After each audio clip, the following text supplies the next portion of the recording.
That night, in front of hundreds of the world's most powerful underworld bosses, Don Lucien Vescari committed the most fatal mistake of his life. He publicly humiliated his wife, who had silently supported an entire empire for 20 years. He thought he was placing a crown on his mistress's head, but he didn't know that. That crown never belonged to him. This story will show you what true power looks like when it doesn't need to speak. Watch until the end, hit like, and comment with the name of the city you're watching. I want to know how far my story has come. The chandeliers in Blackstone Hall burned the way expensive things always burn. Too bright, too clean, a light designed to make powerful men feel invincible. There were 47 of them suspended from the vaulted ceiling, each one imported from a glassmaker in the Czech Republic who had since retired and whose grandson now ran a bakery in Lyon and had no idea that his grandfather's craftsmanship illuminated one of the most dangerous rooms on Earth 3 times a decade. The hall itself seated 400. Tonight it held 312, every chair occupied by someone who had either ordered a killing or profited from one, and the distinction between those two categories had long since blurred into irrelevance. Evelyn Vescari noticed the chandeliers the moment she entered through the service corridor at the East Wing, the same way she had noticed them every time she'd walked this hall over the past 22 years. She noticed because noticing was a reflex she had trained into herself so thoroughly it had become indistinguishable from breathing. She noticed the 3 security men positioned near the fire exit who were not wearing Lucien's insignia on their lapels. She noticed the sommelier at the far table who had refilled the same glass twice in 4 minutes without being asked, which meant he was watching someone and had been instructed to stay close. She noticed that 2 of the veteran dons, men in their 70s who had attended every Dominion gathering since before Evelyn was born, were seated at a table near the east wall rather than their customary positions near the dais, which meant someone had reassigned the seating chart in the last 48 hours, and that someone had not consulted her. She wore black. She always wore black at these events, not as a statement, as camouflage. She did not go to her assigned seat. Instead, she moved along the perimeter of the room with the unhurried ease of a woman who had nowhere to be, stopping briefly to place her hand on the shoulder of an elderly man named Ferruccio Mancini, who had been the head of the Palermo branch of the Dominion for 31 years, and whose wife had died of a stroke 14 months ago, a death that Evelyn had learned of before Lucien had, because Ferruccio called her first. She bent close to his ear and said something quiet. He turned and took her hand in both of his and held it for a moment, the way old men hold things they understand to be rare. She moved on. The orchestra was playing something Viennese. The selection was Lucien's choice. She recognized it as the same program he'd used at the 20th anniversary, which meant either sentiment or laziness, and with Lucien, the two had become increasingly difficult to separate. He was at the far end of the hall near the main stage, surrounded by the particular constellation of younger men who followed powerful figures not out of loyalty but proximity, hoping that power was something you could absorb through closeness. Lucien was wearing a charcoal suit that had been tailored in Milan 6 weeks ago. Evelyn knew this because she had reviewed the expense filing. She reviewed all the expense filings. She did not see Celeste Moreau immediately. She found her by a process of elimination, by identifying the cluster of attention near the bar that didn't correspond to any scheduled speaker or notable family patriarch. Celeste was 29 years old and had the particular kind of beauty that photographs well but feels brittle in person, like porcelain designed to be displayed rather than used.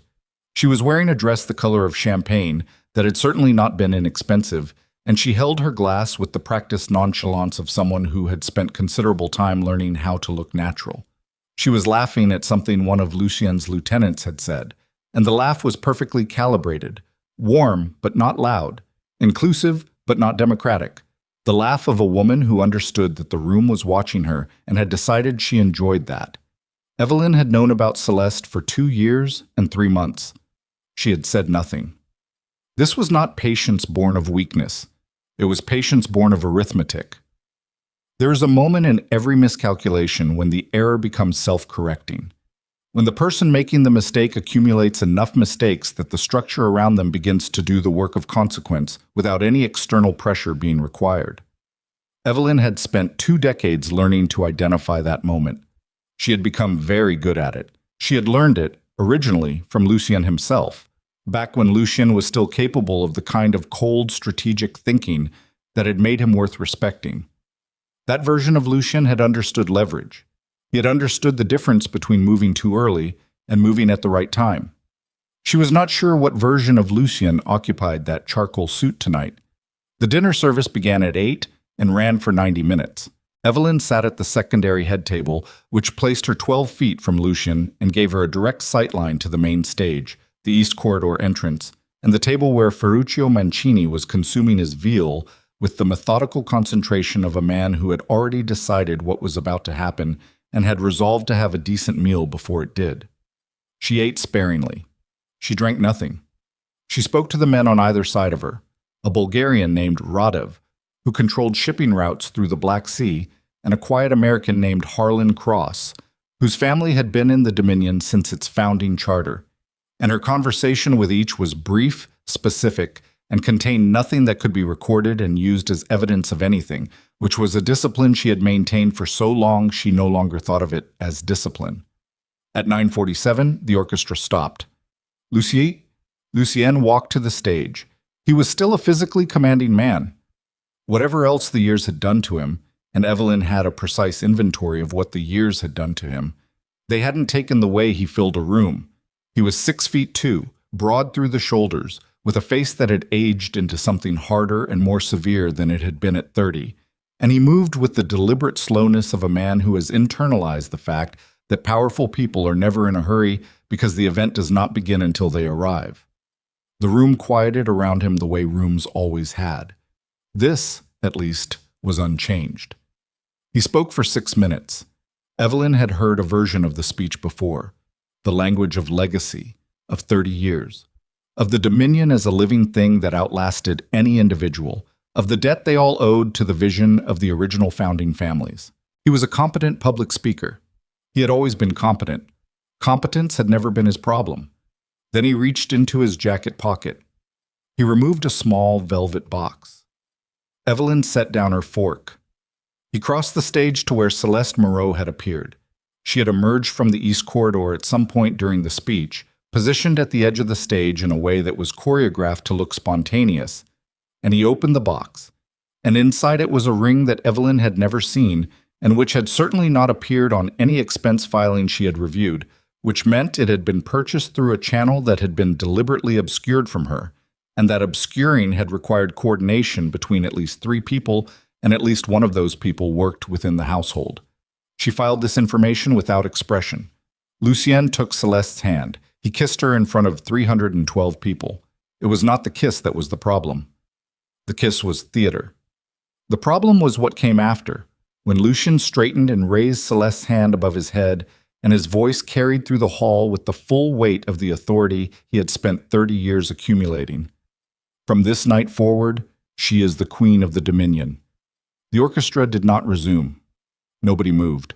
312 people in a room full of crystal and candlelight and the smell of expensive food, and the silence that fell was the specific silence that Evelyn had heard only a handful of times in her life. Not the silence of shock, but the silence of calculation. Every person in the room running the same arithmetic simultaneously. The silence of people who understand that something has just broken and are determining what it means for them personally. Evelyn looked at Ferruccio Mancini. He was looking at her. Neither of them moved. Then, slowly, without any visible coordination, the senior men at the room began to stand. Not to applaud, not to bow. They stood because the East Corridor door behind the main stage had opened, and Evelyn was standing in it, which was not possible because Evelyn was also still sitting at the secondary head table, and the cognition required to reconcile these two simultaneous facts took several people in the room a full 3 seconds, and in those 3 seconds, the truth became available. The woman at the secondary head table was her, and the woman entering through the East Corridor was also her, which meant she had moved, in the time between Lucien raising Celeste's hand and the room responding, from one position to another without anyone registering the transition. She was good at that. She walked through the ballroom without hurrying. No bodyguards, no announcement, no gesture toward the stage or toward Lucien or toward the woman in the champagne dress whose hand was still raised in the air. She simply moved through the room the way water moves, finding the path of least resistance, filling the available space, and by the time she reached the center of the hall, every senior patriarch in the room was on his feet. Lucien watched this happen. His expression cycled through several phases in the space of 4 seconds. Confusion, irritation, the beginning of rage, and then something underneath the rage that was harder to name and uglier to observe. Something that looked like the first intimation of a man beginning to understand a very long story that he has been living inside of without knowing it was a story. Celeste's hand came down. The elderly Don from Palermo, Ferruccio, spoke first, and his voice was unhurried and dry and carried the particular weight of a man who has outlasted 3 generations of people who underestimated him. He did not direct his words to Lucien or to Celeste. He spoke to the room. "A crown," he said, "belongs to those who carry kingdoms." He paused, "not to those who inherit stages." The room absorbed this. Lucien's jaw tightened. The color had drained from beneath his tan and was replaced by something livid, and Evelyn, watching from the center of the room, recognized the particular physiology of a man whose self-image and reality have just collided at speed. She had watched Lucien in rage before. She knew its architecture. It moved from the jaw to the hands to the shoulders, and when it reached the hands, it required an object. She tracked his right hand without appearing to. He raised his voice. The specific texture of what he said is less important than the fact that he said it badly. Too loud, too fast. The words of a man arguing against something that has already been decided.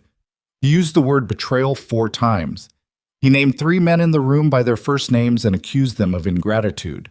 He gestured at Evelyn with the particular contempt of a man who has just realized that the ground beneath him is not the ground he believed it to be, and who is responding to that realization by attacking the ground rather than reconsidering his own position. He was still speaking when Evelyn raised her hand. Not a dramatic gesture, barely a gesture at all. The slight elevation of her right hand, palm down, the movement you make when you are lowering a temperature in a room rather than raising it. He stopped. Even he stopped. This, more than anything, made Celeste Moreau's stomach drop, because in 2 years she had spent considerable time constructing a version of Evelyn in her mind, the version that Lucien described to her, the version of a woman who had been passed by, outpaced, replaced, a fixture of a previous era who had been handled and would continue to be handled. And the version in her mind had never once made Lucien Vescari stop speaking with a movement that small. Evelyn's voice, when she spoke, was conversational, not loud, not theatrical. The voice of a woman at a meeting, clarifying a procedural point. "Before anyone in this room makes a decision," she said, "there are some records I'd like to share." She gestured to a man near the east wall, a man in a gray suit who had been standing quietly near the corridor entrance for the duration of the dinner and whom most people in the room had categorized as staff. He was not staff.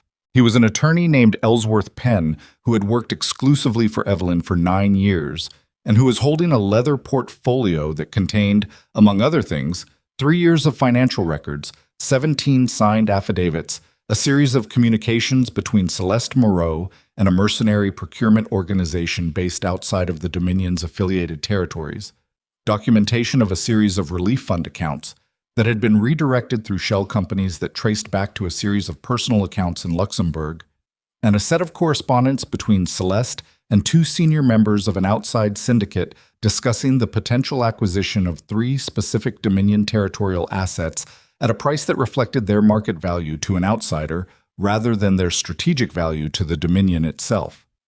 Penn crossed the room and placed the portfolio on the nearest table. Nobody moved toward it immediately. They didn't need to. Evelyn's voice continued, calm and specific, naming figures, dates, account numbers, the names of intermediaries. She did not editorialize. She did not use words like betrayal or greed or manipulation.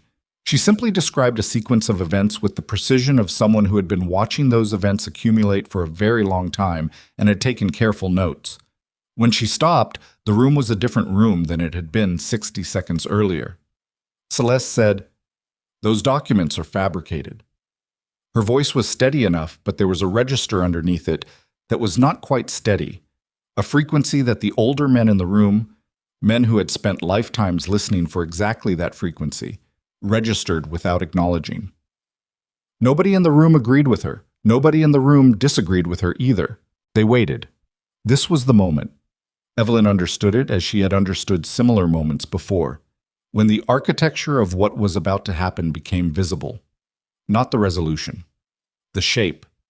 You could feel in the air the direction that consequence was about to travel, the same way you can feel the direction of a fall before a fall begins. Lucien had gone very still. He was looking at Evelyn the way he had not looked at her in perhaps a decade. Not the habitual look of a man regarding furniture he has stopped seeing, but the actual look, the focused look, the look of a man trying to locate something familiar in a face that has just revealed itself to be considerably more complicated than he understood. He said her name. Just her name. Evelyn. She looked at him. Her expression was not triumphant. It was not cold. It was something harder to categorize. The expression of a woman who has arrived at a place she knew she would eventually arrive at and feels about it mostly the weight of what it cost to get there. She said nothing, because there was nothing that needed to be said yet. The room had heard what it needed to hear. The portfolio existed. The documents existed. The men who had spent 30 years learning to read these specific configurations of silence and evidence and collective attention were already reading this one, and the reading did not require her voice. What it required, in this moment, was for her to stand exactly where she was standing and let the room do what rooms like this do when a power structure cracks. Not collapse, because that would be chaos, and chaos was what she had spent 20 years specifically preventing, but realign. Slowly, inevitably, the way a damaged structure settles into a new configuration when the original tension is released. Lucien's hand moved to his jacket, not the lapel. The inside. Evelyn saw it. 3 other people in the room saw it. She held very still. The sound that came from somewhere in the middle distance, from the service corridor, or perhaps from outside the hall's east-facing windows, the low mechanical sound of vehicles positioning, reached the ballroom in a low, continuous vibration before any of the assembled men had time to determine what it was, or where it originated, or what it meant. Lucien's hand paused inside his jacket. His eyes moved from Evelyn to the windows. And in that pause, in that 3-second gap between his intention and his action, something fundamental shifted in the room, the way pressure shifts before a storm front. And every man who had lived long enough to survive this business by reading those shifts read this one. And the reading was unanimous, and the reading was this. The night was not going to end the way anyone had planned. Not Lucien, not Celeste, not even entirely Evelyn. But of the 3 of them, of the assembled families, the mercenary convoys idling outside, the attorney with his portfolio, the orchestra sitting in silence with their instruments in their laps, only one person in Blackstone Hall had arrived tonight with a plan that accounted for every version of how this could unfold. And she was standing in the center of the room in a black dress, waiting. The hand inside Lucien's jacket did not move for 4 seconds. 4 seconds is a long time in a room like that. Long enough for 312 people to stop breathing in the particular synchronized way that crowds stop breathing when they sense that something irreversible is about to happen and are collectively deciding whether to move toward it or away from it. Long enough for the low vibration of vehicles outside to register as something more than ambient noise, as intention, as positioned weight, as the specific mechanical sound of men who have been told to wait and are waiting. Long enough for Celeste Moreau to take 1 step backward toward the edge of the stage without being aware that she had done it. Then Lucien's hand came out of the jacket empty. He smoothed the front of his suit instead, a gesture so practiced it looked almost natural, the gesture of a man adjusting his presentation rather than withdrawing from a decision. But the room had seen the hesitation. The room always sees the hesitation, even when it pretends not to. Even when every man in it has the social discipline to keep his face arranged in an expression that suggests he was watching the ceiling at the relevant moment. These were not men who had survived this long by missing things. Evelyn exhaled slowly through her nose. She did not move from where she was standing. Ellsworth Penn had positioned himself near the east table with the portfolio closed in front of him, his hands flat on the leather cover, and his face carrying the deliberate blankness of a man who has been in rooms like this before, and has learned that the safest expression is the one that conveys nothing. He was 53 years old and had been a corporate attorney before Evelyn found him. And what she had found in him, what she had recognized in the first 40 minutes of their first conversation, was not brilliance exactly, but a very specific kind of moral flexibility combined with a genuine belief that order was preferable to chaos, which made him useful in ways that purely brilliant men sometimes were not. She caught his eye. The smallest movement of her chin. Not quite a nod. He understood it. He did not open the portfolio. He simply placed one hand on top of it and waited. This was for the room's benefit. The portfolio was already doing its work.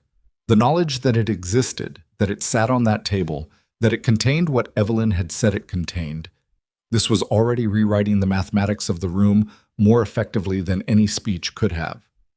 The men assembled here were accountants of a particular kind. They were always running numbers. They were running them now. Lucien descended from the stage. He did not use the stairs at the front, the ceremonial approach. He stepped off the side, a drop of roughly 2 feet, and landed with the slight forward momentum of a man moving towards something, because standing still is no longer bearable. He came toward Evelyn through the center of the ballroom, and the crowd parted around him the way crowds do around someone still carrying the residue of authority, even when the authority itself has become questionable. He stopped 6 feet from her. Up close, the damage was more visible, not the aging. The aging had been kind enough to him in the ordinary physical ways. The damage she was looking at was the kind that doesn't show in photographs. The damage of a man who has spent 10 years being told that every instinct he had was correct, every decision he made was genius, every doubt he entertained was weakness, and who had eventually believed all of this so completely that the original instrument of his judgment, the cold, skeptical, paranoid intelligence that had built his empire, had atrophied from disuse. He said quietly enough that only she could hear it, "Where did you get those documents?" It was not a question. The syntax was interrogative, but the tone was flat. The statement of a man who already understands the architecture of the answer and is asking anyway because asking is the last available form of control. "You know where?" she said. "I want to hear you say it." "I've been watching, Lucien, same as I always have." She let that sit for a moment. "The difference is, you stopped watching me."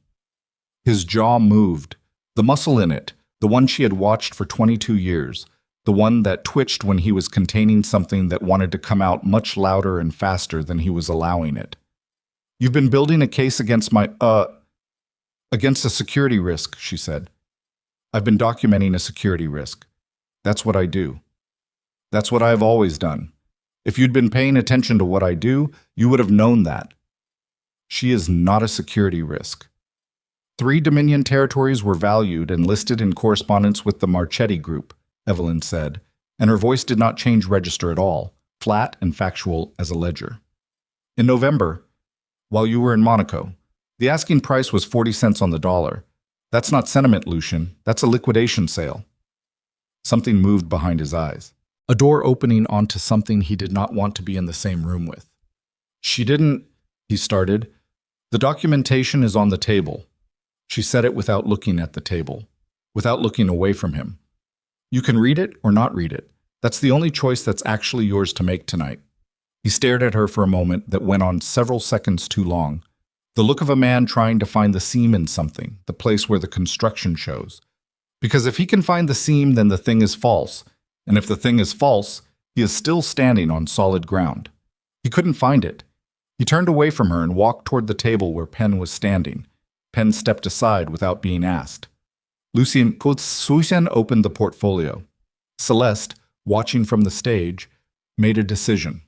Evelyn could see her make it, could see the precise moment when Celeste's assessment of the room shifted from manageable to dangerous, and the survival instinct that had served her efficiently for 29 years redirected from performance mode into something faster and less elegant.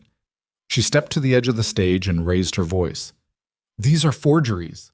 Clear, strong, projected to the back of the room. Whatever she's put in that folder was manufactured.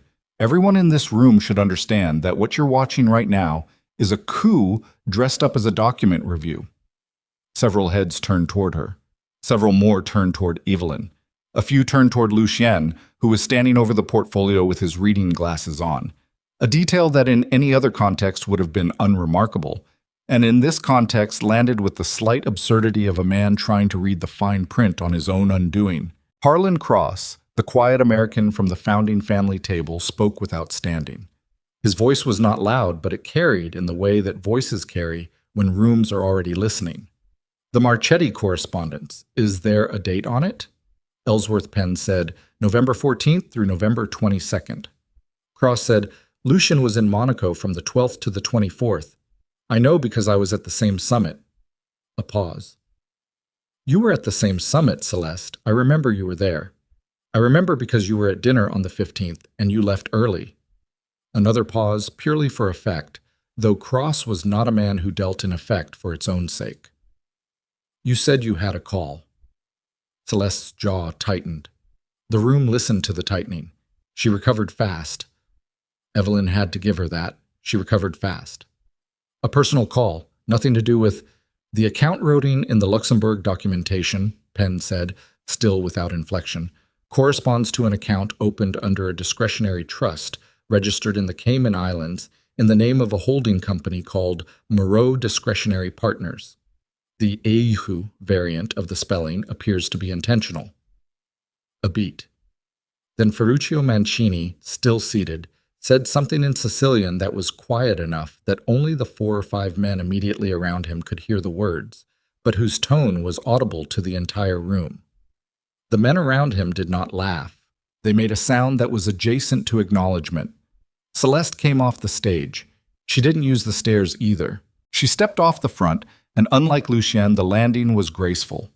She had prepared for this, or something like this, in some version of this scenario that she had run in her mind at some point, and the preparation showed in the composure, which was real but thin at the edges, the way ice is real but thin in early March. She crossed the floor toward Evelyn, and she moved like a woman who has decided that the best remaining play is confrontation, because confrontation at least has the appearance of confidence, and confidence is the last available currency. She stopped in front of Evelyn. Up close, she was even younger looking than she'd seemed from across the room, and this, paradoxically, made her more dangerous rather than less, because youth in rooms like this was always either irrelevant or a weapon, and Celeste had clearly learned to use it as the latter. You have spent 20 years in his shadow, Celeste said. The voice was controlled. The eyes were not quite. Building files, running numbers, settling disputes that nobody thanked you for. And for what? So you could stage this tonight? So you could prove something to a room full of men who have never once considered you equal to any of them? Evelyn looked at her. I'm not doing this for them, she said. Then who are you doing it for? I'm doing it, Evelyn said, because someone in this alliance decided that the territories built by 3 generations of families were worth selling to an outside syndicate for quick cash, and I am not willing to allow that. It is not personal. She paused. But it is permanent. Celeste's composure moved several degrees closer to its edge. You can't touch me. I'm not going to touch you, Evelyn said. I'm not going to touch you because I don't need to. Look at the room. Celeste did not look at the room. She kept her eyes on Evelyn. Look at it, Evelyn said again gently. And Celeste looked. The room that looked back at her was not the room she had mapped. She had spent 8 months mapping this room, learning the hierarchies, the grudges, the alliances, the men who could be flattered, and the men who required different approaches. She had believed she had mapped it accurately. What she was looking at now was a different topology entirely. The men who had been warm to her at the dinner table were careful now, their warmth replaced by a specific blankness that was worse than hostility, because hostility can be argued with and blankness cannot. The men who had been neutral were now watching Evelyn. The men who had been watching Evelyn were not watching in the way you watch someone you are evaluating. They were watching in the way you watch someone you have already evaluated and whose authority you have decided to accept. She had missed this. She had been so focused on Lucien that she had missed the relationship between the room and the woman she was trying to replace. She had mapped the room as Lucien's room, and it had never been Lucien's room. And understanding this now, in this moment, with 300 people watching her understand it, was one of the more complete failures of intelligence she had ever experienced. Her security detail appeared from the north corridor entrance.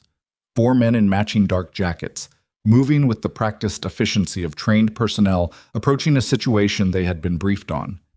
They positioned themselves at Celeste's back and flanks. Evelyn did not move. The security captains, who had been posted at the ballroom perimeter, men in their 40s and 50s who wore the Dominion standard formal attire and who had been standing at their assigned positions for the duration of the evening, moved. Not dramatically, not fast, they simply repositioned in the specific way that experienced security men reposition when they are establishing a perimeter rather than a confrontation, and the positions they took blocked every efficient path between Celeste's private detail and the room's exits without actually obstructing anything, a technical achievement that required them to have planned and rehearsed it in advance, which they had. Evelyn had asked them to 6 weeks ago, and none of them had asked her why. Celeste's lead security man, a compact blonde named Riordan, who had worked for 3 different private clients before Celeste hired him, assessed the geometry of the room in approximately 2 seconds and arrived at the correct conclusion, which was that his 4 men were now occupying a space that made escalation extremely costly for his side. He did not signal Celeste. He did not need to. She had been watching him assess. She turned back to Evelyn. "You planned every moment of this," she said. "Not every moment," Evelyn said. "I planned for contingencies. That's different." "When did you start?" "Which part?" Celeste was quiet for a moment. Then, "The tribunal. You're going to call a tribunal." "I'm going to recommend one," Evelyn said. "The families will vote." "You know how they'll vote." "I know how they'll vote," Evelyn agreed. Yes. The bluntness of it, the absence of cruelty or satisfaction in it, just the flat confirmation, seemed to affect Celeste more than any theatrical statement could have. It stripped away the last structure of the scenario in which this was a contest between 2 women, a battle with 2 possible outcomes, a thing that was still in motion. The confirmation told her it was not in motion. It had already arrived. Lucien closed the portfolio. He took off his reading glasses and put them in his breast pocket and stood with both hands on the table and did not look at Celeste and did not look at Evelyn and did not look at the room. He looked at the middle distance, the way men look at things they are not going to be able to explain to themselves in any way that preserves their understanding of who they are. After a long moment, he said, "How long?" The question was directed at the floor. Evelyn understood it was directed at her. "How long what?" "How long have they been? How long has she been?" He stopped, started again. "The Marchetti correspondence. How long has that been going on?" 14 months, Evelyn said. He absorbed this. 14 months was specific enough to be coordinates. He knew what had been happening 14 months ago. He knew where his attention had been, what he had been occupied with, the particular sequence of decisions he'd made and hadn't made. 14 months ago was when he had brought Celeste to the London summit for the first time and introduced her as a colleague. He remembered the summit.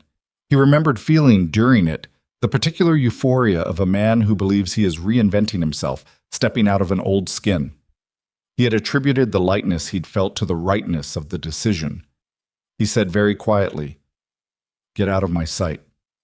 The room was uncertain, for 1 second, who he was talking to. Then Celeste understood. Her composure collapsed inward rather than outward. Not the kind of collapse that shows in the face, but the kind that evacuates a person's posture. The specific quality of uprightness draining away. And what it left behind was younger than the version she'd been presenting all evening, and more frightened, and more real. She said, "Lucien, don't." He still wasn't looking at her. "Don't say my name. You need to listen to me. You don't understand what she—" He turned then, and whatever was in his face in that moment was sufficient, because she stopped.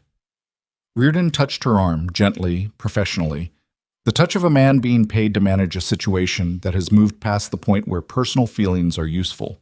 She let him guide her 2 steps backward. Then she stopped again. She looked at Evelyn. Evelyn looked back.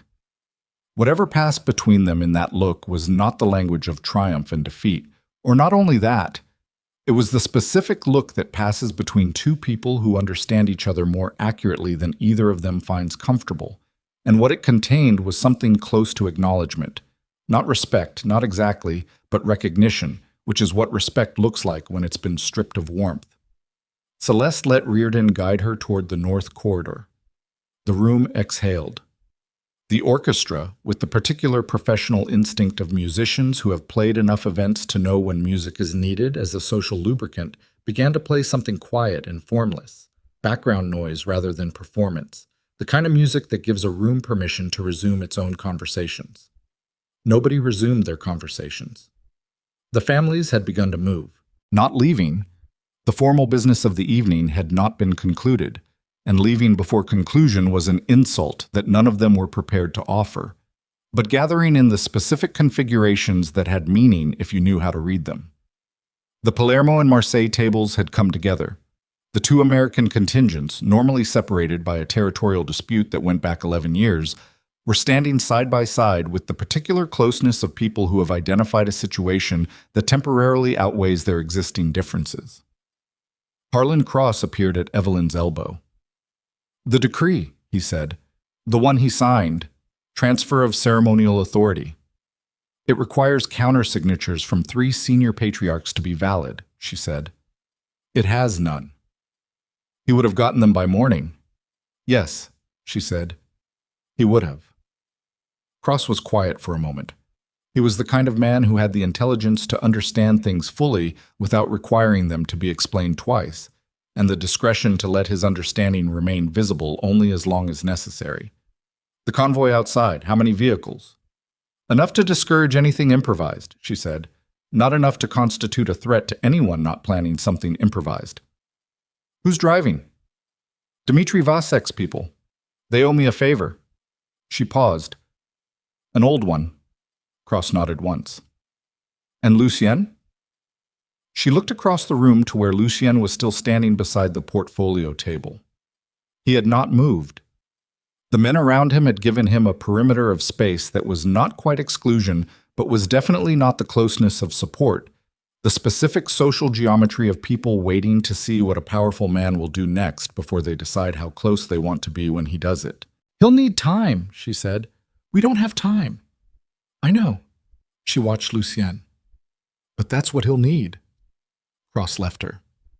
Ferruccio Mancini crossed the room and came to stand beside her, and he said nothing for a long moment, just stood there with his hands behind his back, watching the same thing she was watching, which was the room reorganizing itself around a new center of gravity, a process that was happening without any announcement, and with the particular organic efficiency of things that were already long overdue.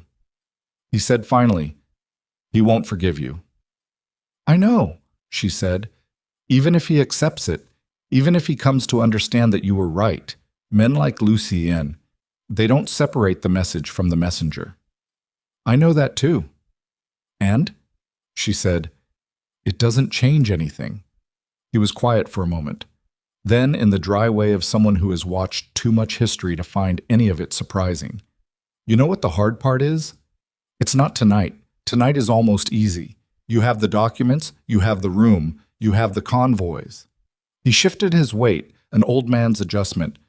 "The hard part is what comes after, when the room goes home. When the families go back to their territories and start running the arithmetic on what this means for them specifically. When the people who applauded tonight realize they now have to deal with a new arrangement they didn't design." "I've thought about that," she said. "I know you have." He looked at her. "Have you slept?" "Some." "When did you last eat something?" She thought about it. "The canapes, during the cocktail hour." He made a sound. 30 years of other people's crises and you still forget to eat." He shook his head.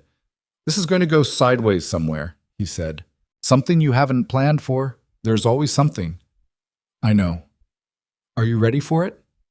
She looked at the room, at Lucien's rigid back, at the north corridor where Celeste had disappeared, at the assembled families redistributing themselves according to a new map, at Penn still standing beside the portfolio with the patience of a man who is very good at waiting, at the 3 Dominion security captains who had repositioned and were now standing in a loose triangle that had no official name but that anyone in this room would recognize as a formation, at the low continued vibration from outside that told her Vasek's drivers were still in position and still waiting. She said, I'm as ready as I can be. Ferruccio made a sound that might have been agreement or might have been the sound of a very old man reserving judgment. It was then that one of the Dominion's internal security captains, a man named Brower, whom Evelyn had known for 16 years and who had a face like a closed fist and a loyalty that had never once wavered because she had never once given it a reason to, crossed the room to her side and leaned close enough that only she could hear him. He said 4 words. She didn't go north. Evelyn's attention narrowed instantly, the full architecture of the evening rearranging itself around those 4 words. The north corridor led to the main lobby, the valet entrance, the front driveway where Vasek's vehicles were positioned. The east corridor led to the service wing. The west corridor led to the private offices, to the administrative infrastructure of Blackstone Hall, the communications room, the server access point that she had been meaning to have secured for the last 3 weeks, and had not yet had secured because there were only so many hours in a day, and she had made a calculation about sequencing that she now understood to have been wrong. She said, "The server room." Brower said, "We're moving." But Evelyn was already moving, and the thing she was feeling as she crossed the ballroom toward the west corridor was not fear exactly, but the specific sensation of a very carefully constructed plan encountering the thing that Ferruccio had predicted, the thing she had told him she was ready for, the thing that she was now, in this moment, discovering she had been approximately, but not completely ready for, which was the oldest lesson in every room like this. In every version of this story, in every negotiation that involves human beings who are frightened and cornered and still have something to lose, cornered people do not give up. They reach for whatever is left. And Celeste Moreau had just reached for something. The west corridor was 40 feet long and lit by recessed lighting that someone had dimmed to 60% sometime during the dinner service, which meant the shadows along the wall panels were deeper than they should have been, and Evelyn's heels on the marble made more sound than she wanted. She was moving fast, but not running. Running in a corridor tells everyone behind you that you are afraid, and she needed the 3 men following her, Brower, and 2 of his captains, whose names were Solus and a younger man everyone called Tate, to move at the speed of controlled response rather than emergency, because emergency had a sound that traveled through walls, and she did not want that sound reaching the ballroom yet. Brower was on her left and slightly behind. He said low and even, she had a 2-minute head start. Maybe less. "The server room has a keypad," Evelyn said. "She doesn't have the code." "She might not need it." Evelyn processed this without breaking stride. He was right. The server room at Blackstone Hall used a 6-digit keypad installed 8 years ago by a facilities contractor whose work she had reviewed twice, but whose credentials she now understood she had reviewed with insufficient depth.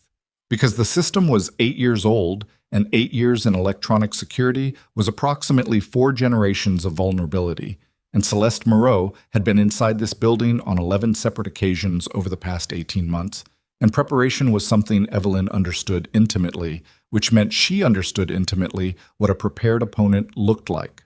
She said, "Did Reardon go with her?" "2 of his people. The blonde stayed in the ballroom." "Reardon stayed." She turned this over.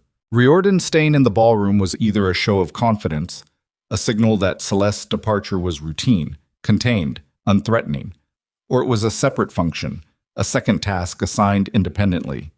Reardon in the ballroom with 300 people, and Lucien's disorientation and the specific social chaos of a power structure mid-collapse was either reassurance or something else entirely. "Where's Reardon right now?" Brower spoke into his earpiece. Waited. His face told her the answer before his mouth did. "Lost him 30 seconds ago.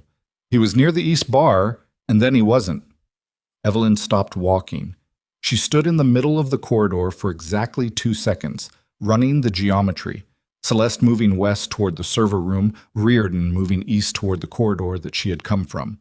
The east corridor that led to the service wing and the secondary administrative offices, and behind those offices the document storage room where Ellsworth Penn had sourced 3 of the 17 affidavits, and where the original signed copies of the Luxembourg account documentation were held in a locked drawer that Penn had a key to, and that Penn was currently not guarding, because Penn was in the ballroom standing beside the portfolio because that was where she had needed him to be.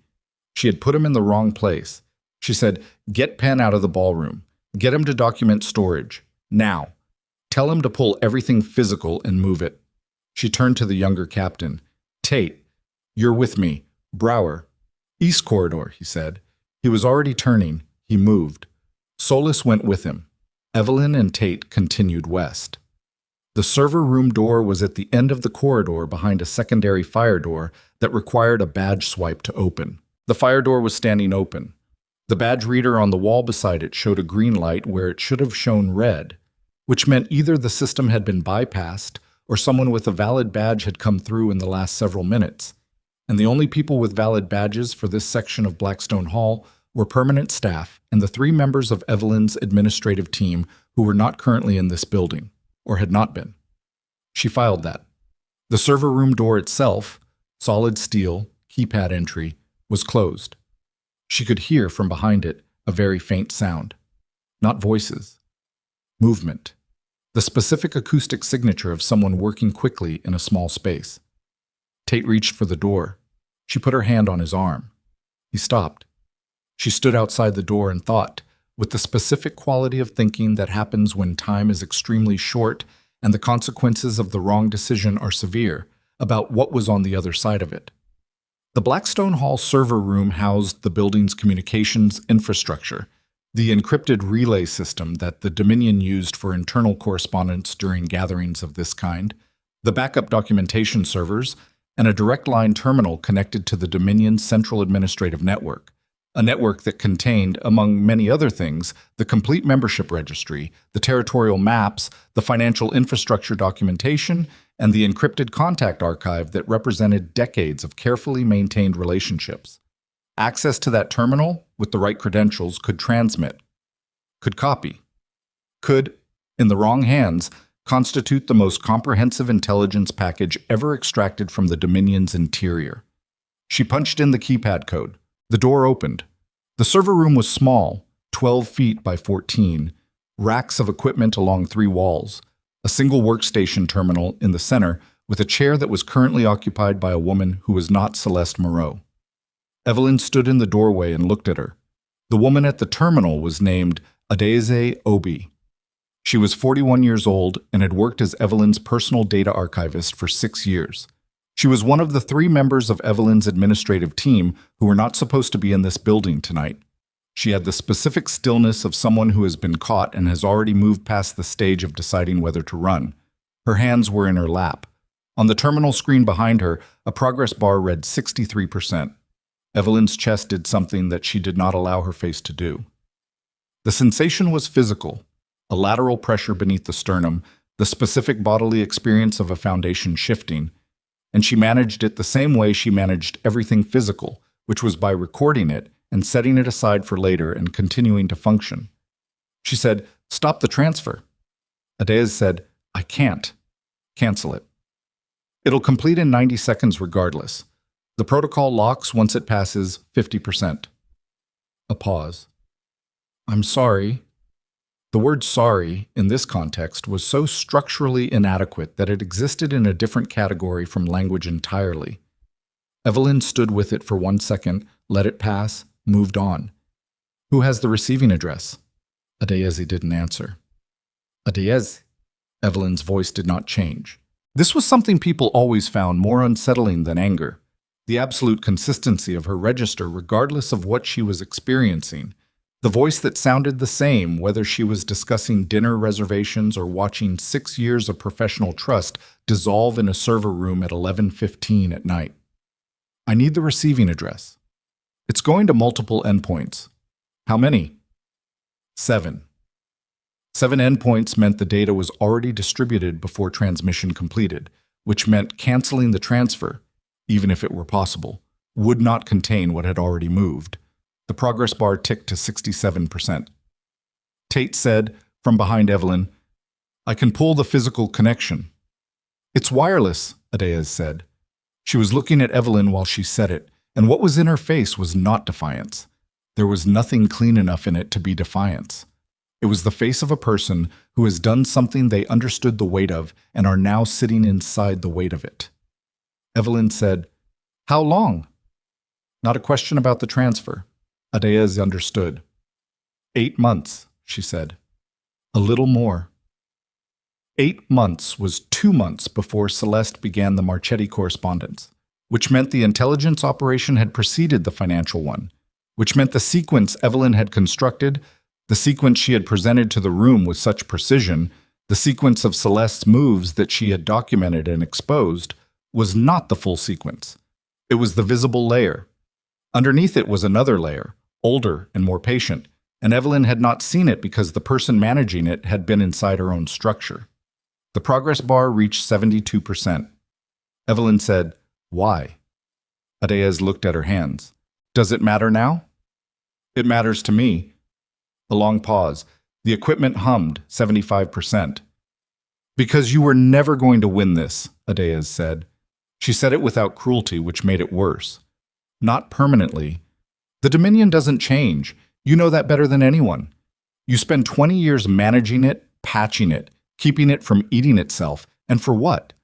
So it can run for another 20 years and require the same management? You're not fixing it.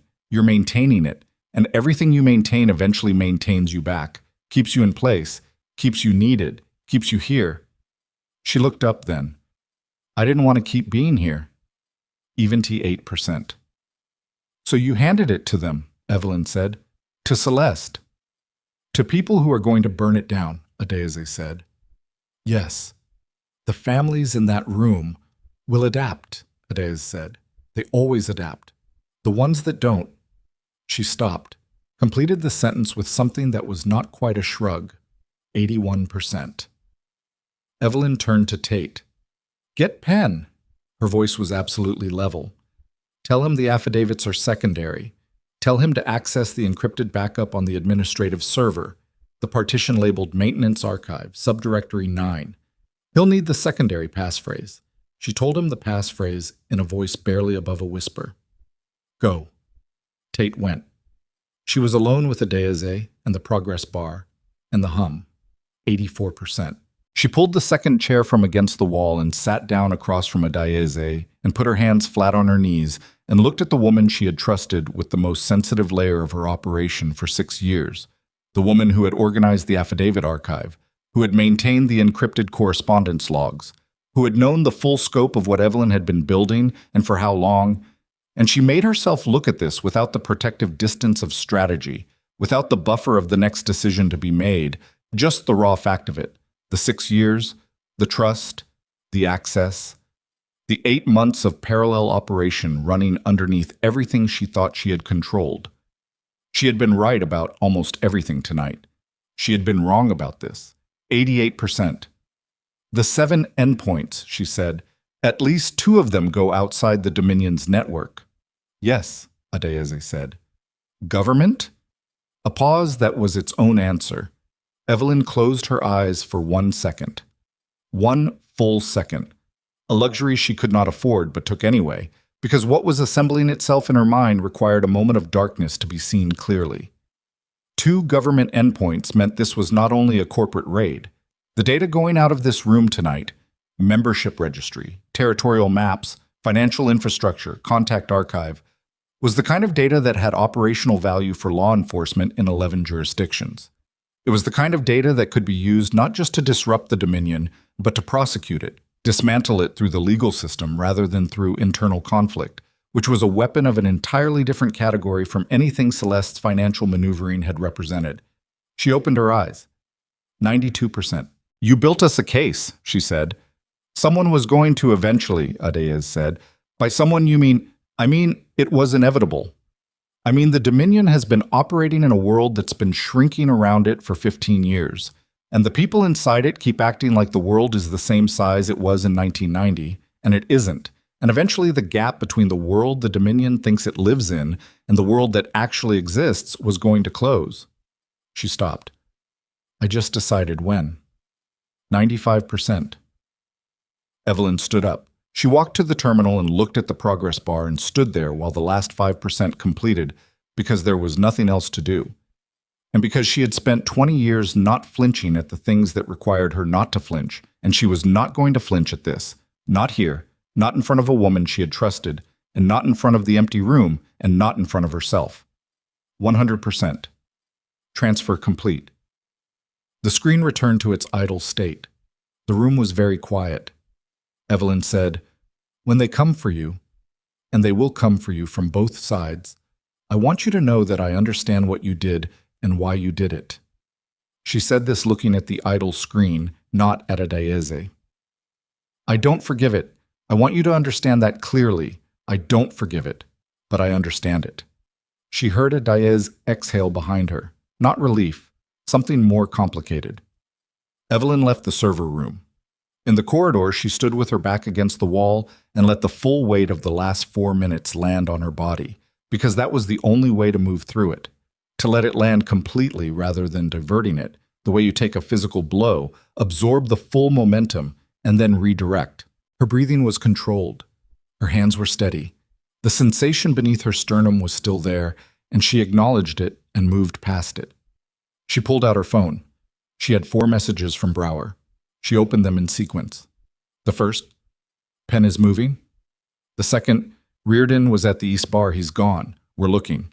The third, "Lucien has left the ballroom." The fourth, sent 40 seconds ago. "He went after her. West Wing. We don't know which room." She put the phone in her pocket and started walking. The problem had just restructured itself. The data transfer was complete and irreversible, which meant the legal exposure it represented was now a fixed condition of the landscape rather than a threat to be prevented.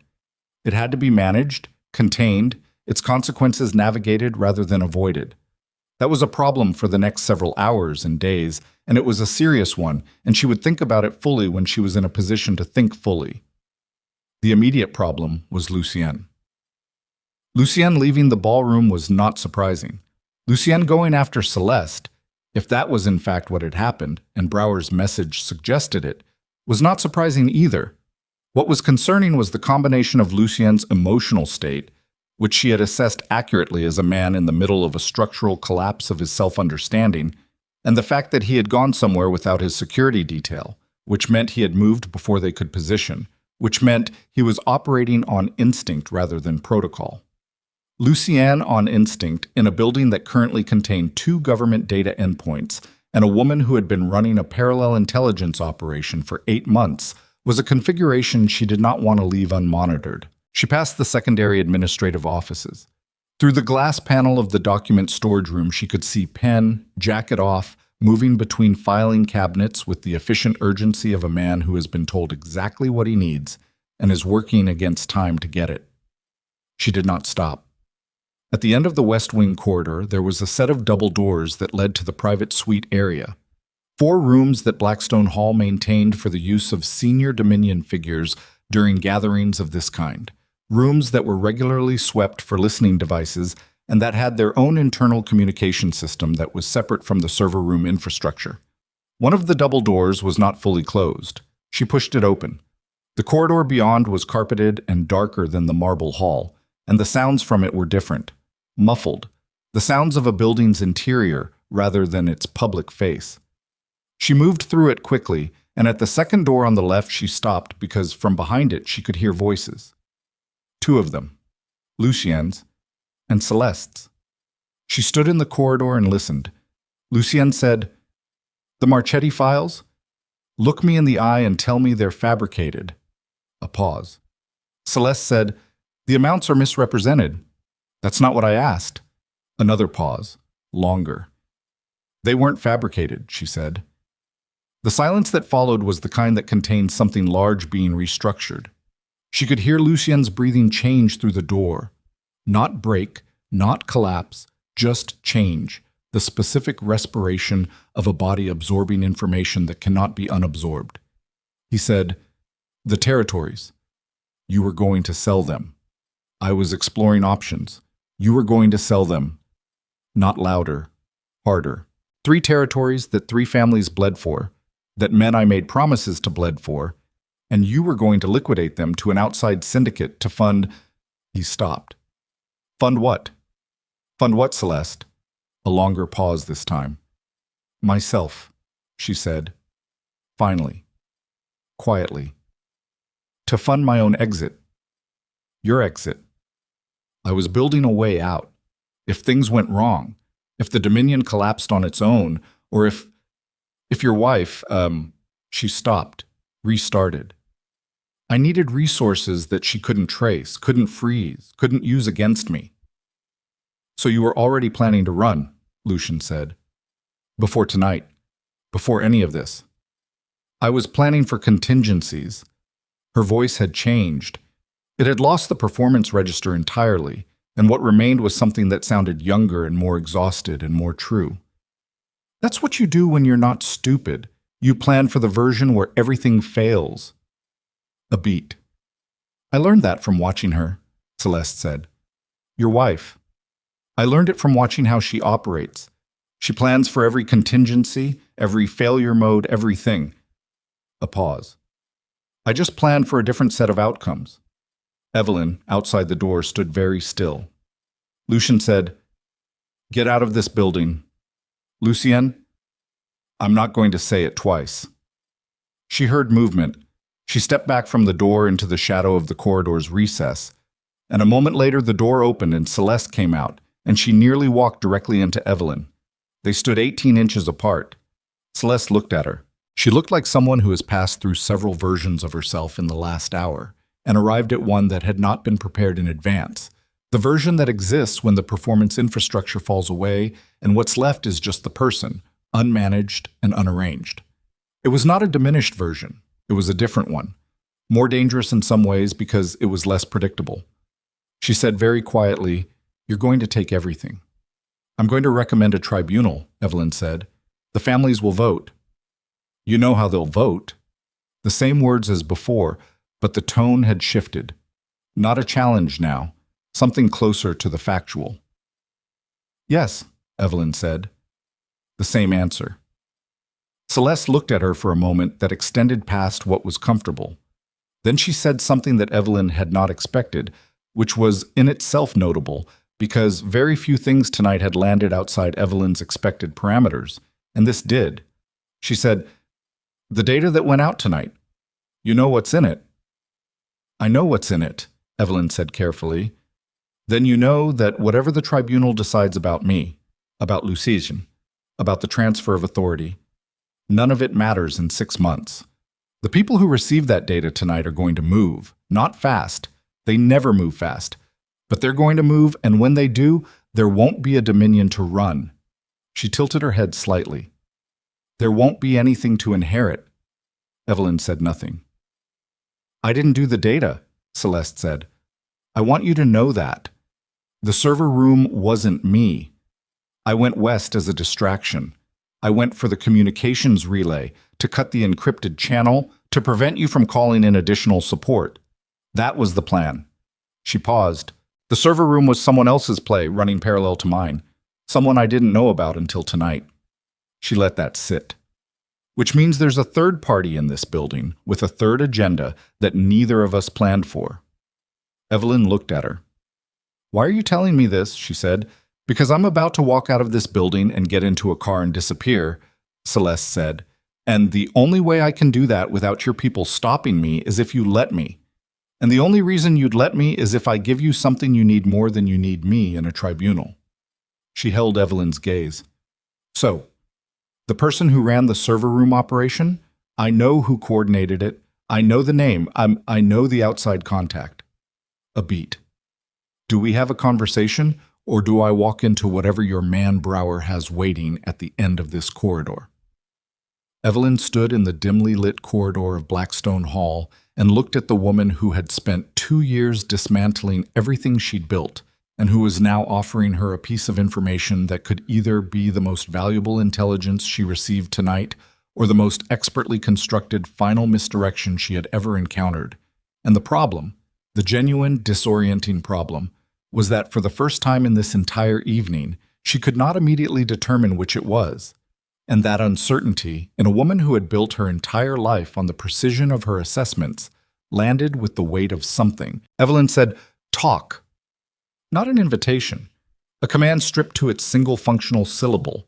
The way you speak when time has become a physical thing, pressing against your sternum, and every extra word is a gram of weight you cannot afford. Celeste looked at her for 1 second, measuring, the way people measure when they are deciding whether the person across from them is operating from strength or from the appearance of strength, because the response to each is different, and getting it wrong is expensive. Whatever she found in Evelyn's face resolved her. His name is Kieran Voss, she said. He runs a data brokerage out of Vienna, not affiliated with any syndicate, independent, which is why he's useful and why he's dangerous. He was brought in by someone inside the Dominion's administrative layer. Not by me. I found out about him 4 months ago because one of Reardon's contacts flagged a payment trail that didn't originate from my accounts. She paused.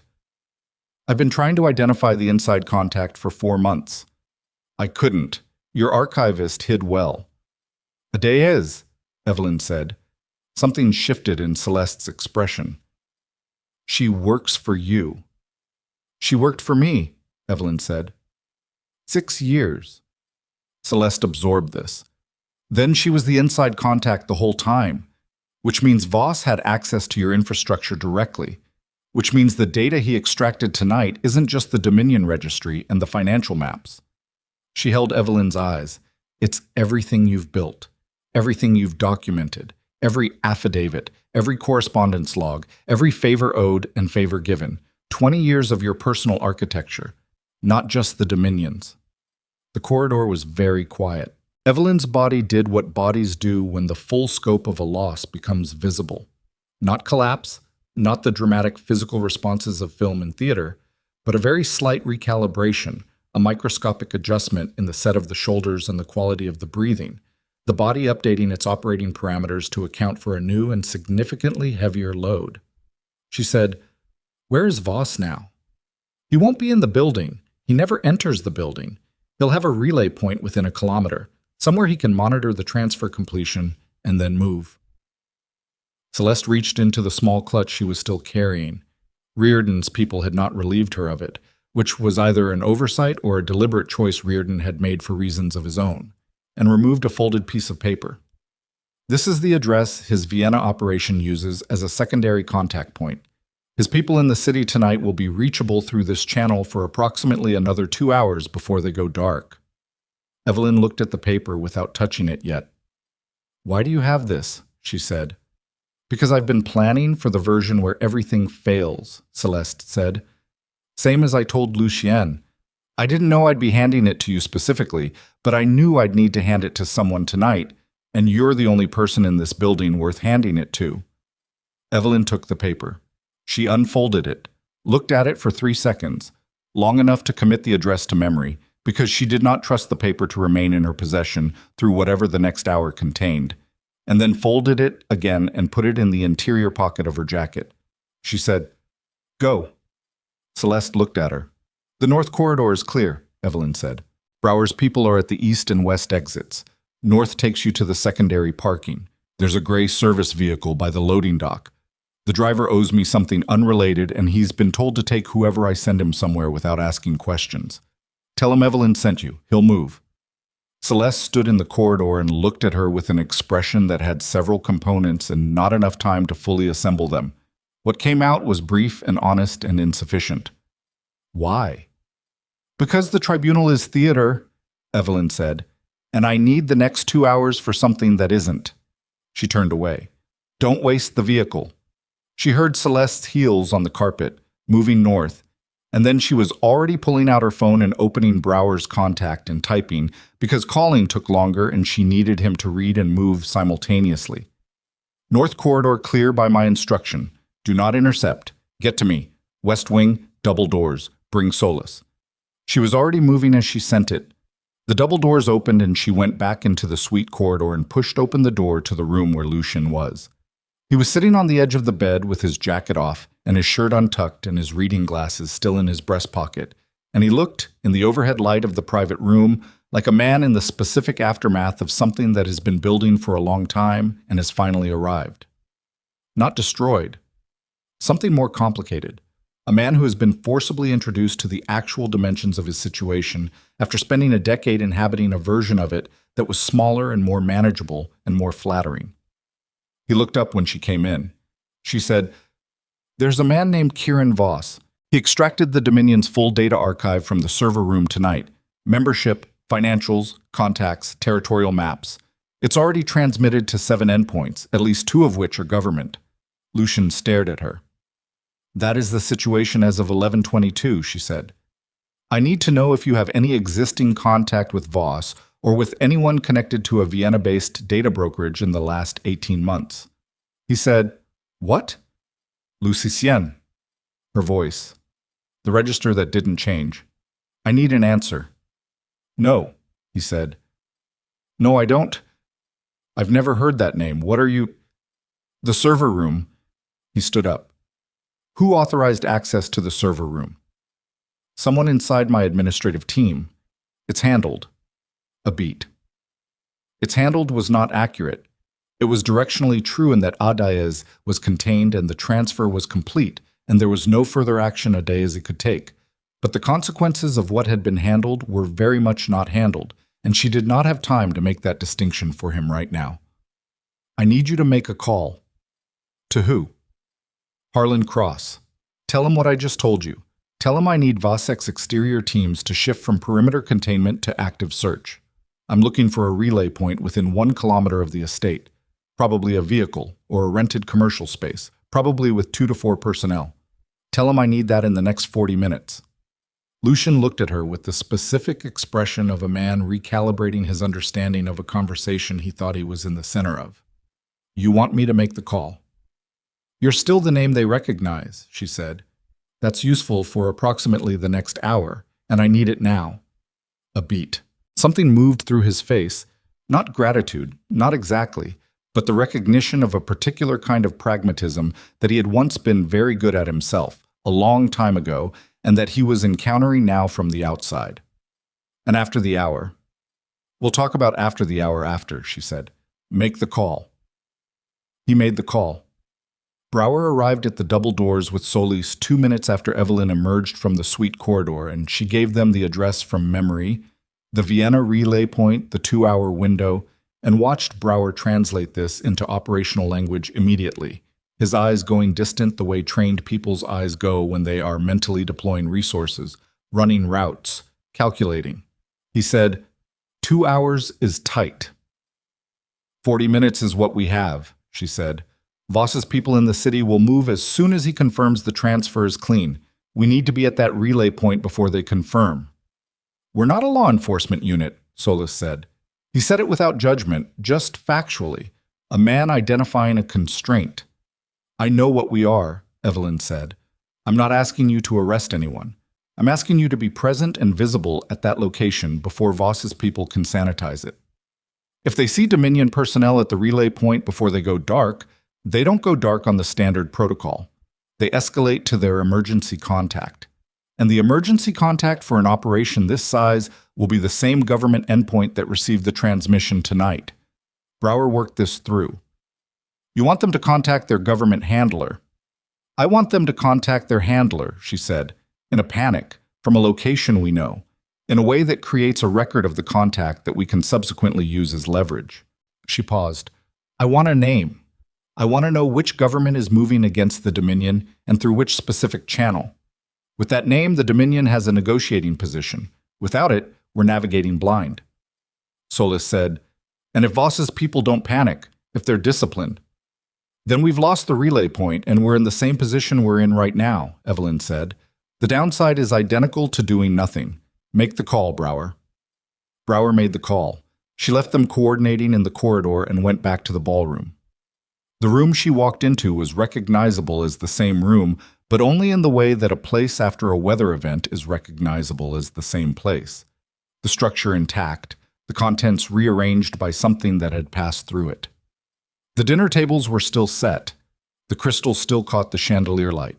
The orchestra had stopped entirely now and their instruments were packed, and several of the musicians were standing near the stage exit in their formal wear with their cases, waiting with the professional patience of people being paid to stay until they're dismissed.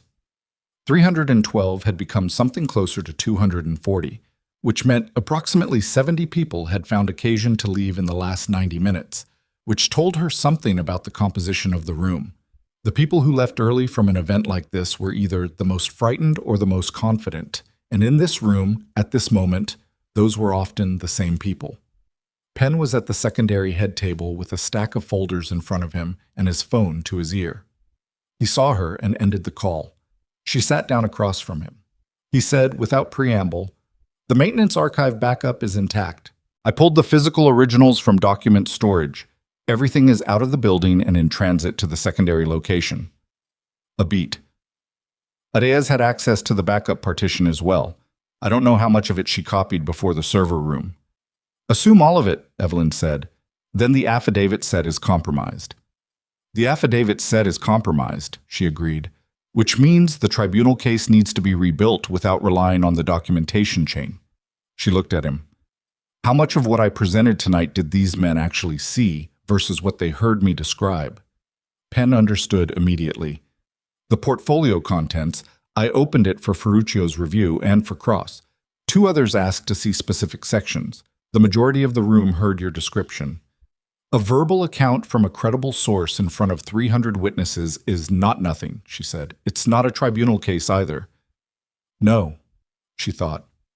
"It's a foundation for something that moves faster than a tribunal." She looked at the room, at the configurations of the remaining families still gathered in the groupings that had formed organically after the stage confrontation, still running their arithmetic. The Dominion doesn't need a tribunal to act. A tribunal is the formal mechanism. There are informal ones. She paused. "Get me Ferruccio." Ferruccio Mancini came to the table and sat down with the careful movements of a man managing an old back injury, and he put both hands flat on the table the way he always did when he was about to say something he considered important. She told him about the server room in 3 sentences. No more. His face did not change during the 3 sentences. When she finished, he said, "How bad?" "Complete registry. Financial infrastructure, contact archive." He was quiet for a moment. Then he said a word in Sicilian that she had learned a long time ago and did not repeat.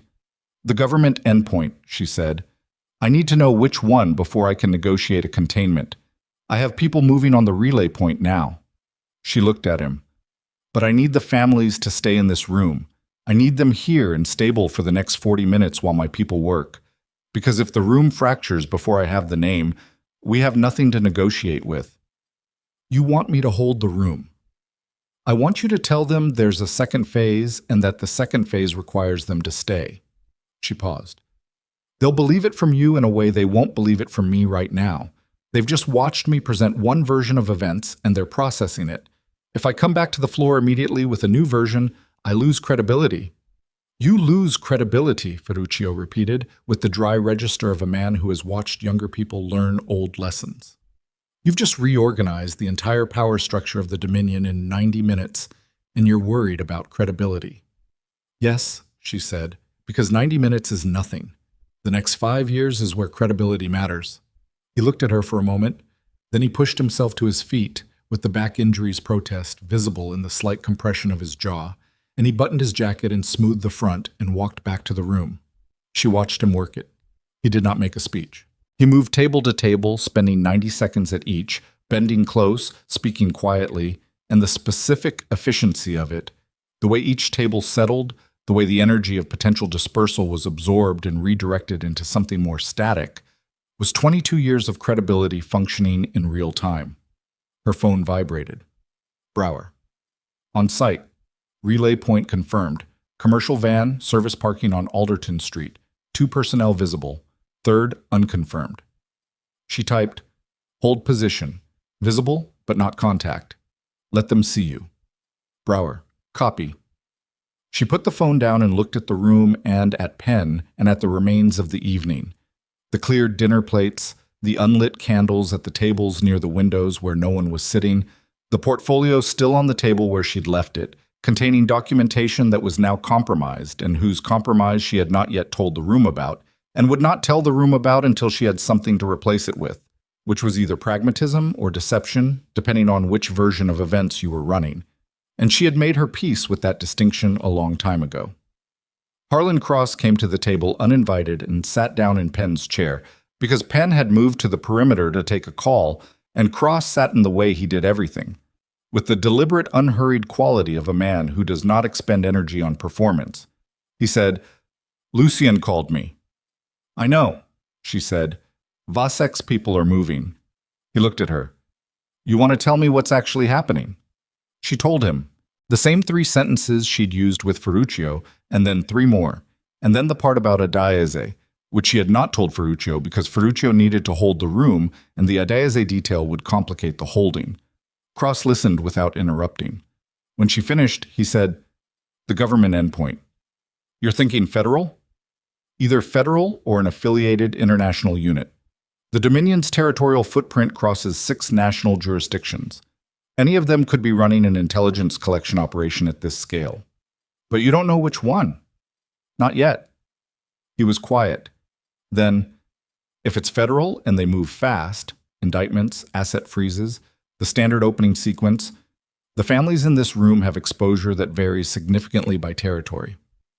Some of them have protection architecture that'll hold for months. Some of them are going to feel it inside 72 hours. "I know," she said. "And your position in all of this?" "My position," she said carefully, "depends on getting a name in the next 35 minutes. Cross looked at her with the particular assessment of a man who has lived long enough to recognize when a situation has exceeded its original parameters, and when the person navigating it has also recognized this and is continuing to navigate anyway. "What do you need from me?" "If Brower gets the name, the government handler, the channel, I need someone at this table who can make a call at that level, a legitimate call. Someone whose name gets a response from a senior official at 11:50 on a Thursday night." Cross said, "That's a significant ask." "Yes," she said. "And in return?" She looked at him. "The Cross family's territorial interests will be specifically protected in any restructuring proposal I put to the council." "Specifically protected," he repeated.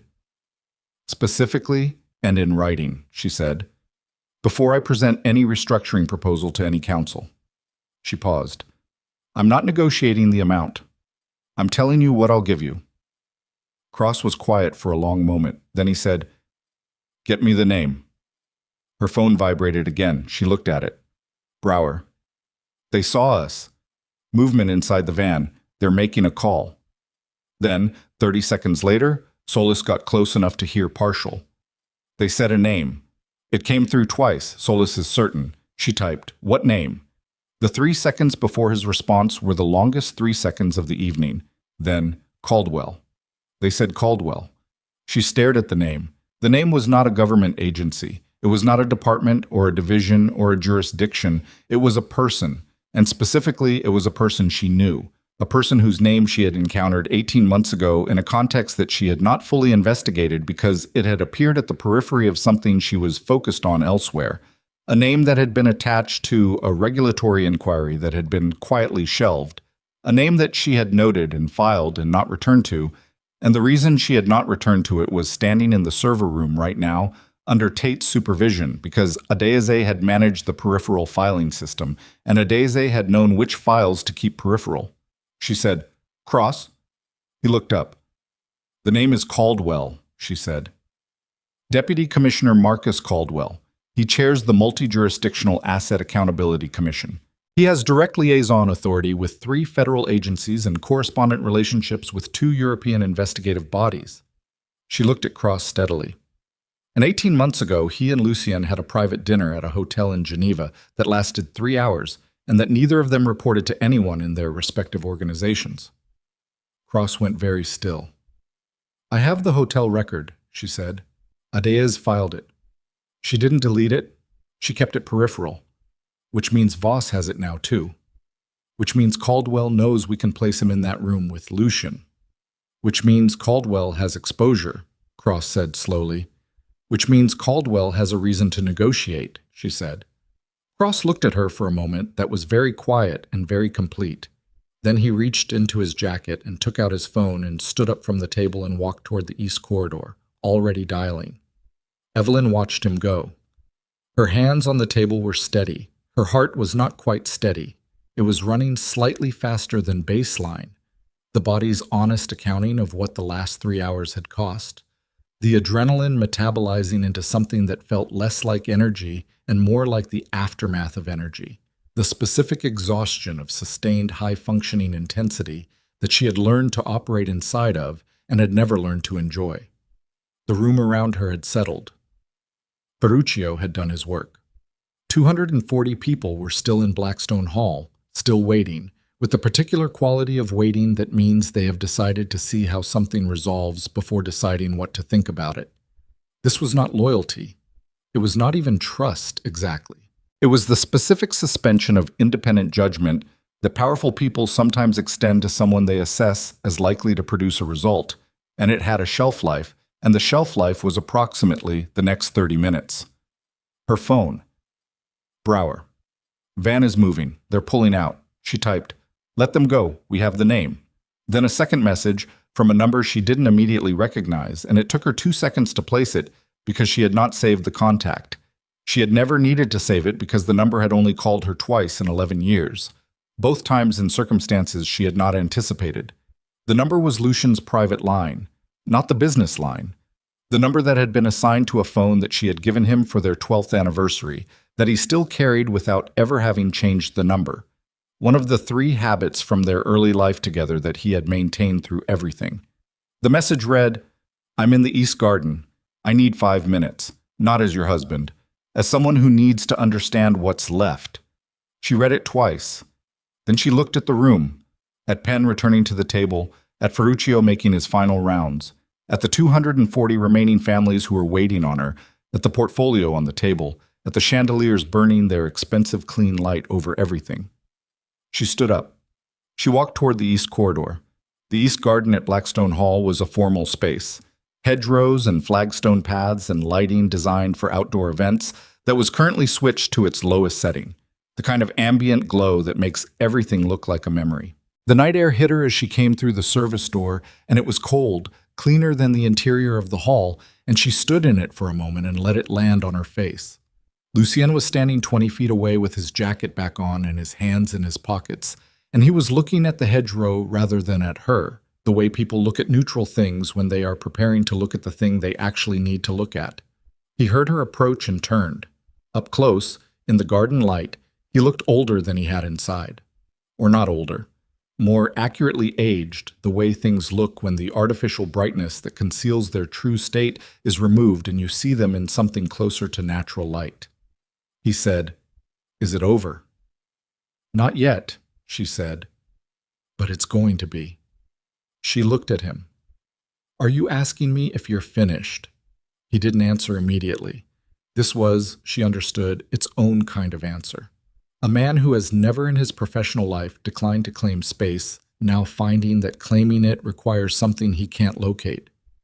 "I made a call to cross," he said. "For you, without knowing the full picture." "I know," she said. "That's not something I've done," he said, "in 30 years. Made a move blind because someone told me to." "I know that too." He looked at her. The wind moved through the hedgerow, the sound of it quiet and continuous, and the garden was very still around them, and the lights from the hall threw long shadows across the flagstone, and somewhere inside the building 240 people were waiting, and Cross was on a phone with a man named Caldwell, and Brower's people were watching a van pull away from a relay point on Alderton Street. He said, "When did you know?" "About Celeste." "The real version, not the part you presented tonight. How long did you actually know?" She considered the question, and then she gave him the honest answer, which was the answer she had not given anyone else tonight and would not give anyone else tonight, because he was the only person to whom the honest answer mattered in this particular way. 2 years and 4 months, she said. "I knew everything I needed to know inside the first 6 weeks. I spent the rest of the time building the case for the room rather than for myself." He absorbed this. "You waited," he said. "Yes. For tonight, specifically. For a moment when the evidence would be undeniable and the room would be assembled and the cost of acting would be lower than the cost of not acting," she said. "Yes. I waited for tonight." He stood with this for a long moment, and the expression on his face moved through several configurations, and what settled on it was not what she expected, which was anger or humiliation or the hardened retreat of a proud man protecting his remaining territory. What settled on his face was something more tired and more honest than any of that. Something that looked stripped of everything else, like a man recognizing the full dimensions of what he had failed to see for 2 years and 4 months, and understanding that the person who had seen it had been standing next to him the entire time. He said, I need you to tell me what you need from me for the next hour. She looked at him. Whatever authority I still have, he said. Whatever the name still means to the men in that room. Tell me how to use it, and I'll use it. The garden was quiet. She said, Cross is making a call. When the call connects, Caldwell is going to need to hear from someone he has direct history with. Someone he can't categorize as a new threat. Someone whose voice on the line represents an existing relationship rather than a new escalation. She paused. He had dinner with you in Geneva. Lucien's jaw tightened. You know about that. I know about it, she said, and Caldwell knows I know about it because the data from tonight included the hotel record, which means Caldwell is currently calculating his exposure from that meeting, which means he is, at this moment, more frightened than he has been in a long time. She held his gaze. A frightened man and a familiar voice is a negotiating position. It's not a strong one, but it's what we have. Lucien looked at her for a long moment. He said, And if I do this, if I make this work, whatever it means, what happens to me? She said, That depends on what you want. I want to know what you'll let me keep. The question landed in the cold garden air, and she let it sit there, because it deserved to sit there, because it was the question underneath all the other questions of the evening, and it had finally arrived in its plainest form, and the answer she gave it was going to be the truest thing she said tonight. She opened her mouth to speak, and her phone lit up in her pocket, and she glanced at the screen, and it was Cross. And the message contained 3 words that changed the geometry of everything she had been about to say. 3 words that meant the next 10 minutes were going to require both of them inside that building and moving fast, and the conversation in the garden was going to have to wait. And the waiting was going to cost something, and she was going to pay it, and she looked up at Lucien and said, We need to go in, now. She showed him the screen. Cross's message read, Caldwell is already moving. He's not waiting for our call. He's front-running. Lucien read it once. His face closed into something she recognized from 20 years ago. The face he wore when everything personal got folded away, and what remained was purely operational, the version of him that had built an empire before ego consumed the architect. He said, How long do we have? Minutes, she said. Maybe less. He was already moving toward the service door. She moved with him, and as they crossed the flagstone together in the cold garden light, side by side for the first time in longer than she could honestly calculate, she felt the specific weight of what the next 10 minutes required, not just tactically, not just strategically, but personally, the thing she had been managing around all evening finally arriving at its center. The door opened. The warmth and noise of the hall hit them both. 240 people turned, and in that moment, Lucien Vescari and Evelyn Vescari walking back into Blackstone Hall together, the room read something that no document, no tribunal, no portfolio of evidence could have communicated with the same precision. The question was whether it was too late for it to matter. The room read them the way rooms read things that arrive without announcement, not with noise, but with the specific quality of collective attention that is louder than noise.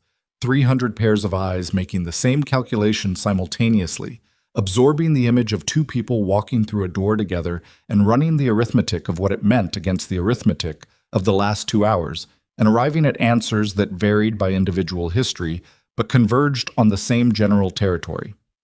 Evelyn did not slow down to let the room finish its calculation. She crossed directly to the table where Penn was sitting and bent close to his ear and said, Cross is in contact with Caldwell. Caldwell is moving independently. He's front-running, which means he's filing something or activating something before we can establish the negotiating framework. I need you at the communications terminal in the East Office. The secondary line, not the server room system. Call the Dominion's standing legal counsel in Brussels and tell them to prepare for an emergency injunction application. They'll know what that means. Tell them we have a named government actor with documented conflict of interest in any investigative action against the Dominion, and we need that conflict on record before any warrants move. Penn was already standing before she finished the sentence. He picked up the portfolio, reflex, 20 years of attorney instinct, and moved. She straightened. Lucien was standing beside her, and she could feel him assessing the room the way she was assessing it. The 2 of them running parallel analyses for the first time in longer than she wanted to calculate, and the strange familiarity of it. The specific sensation of thinking alongside someone whose thinking you know so completely you can feel the shape of it, arrived with an unwelcome weight that she set aside. She said quietly, without looking at him, "The families on the east side of the room, the Varga contingent, and the two Baltic families beside them. They're going to move first when they hear about the data breach. They have the most exposure in a federal investigation because their financial infrastructure is the least insulated. I need them stable for 20 more minutes."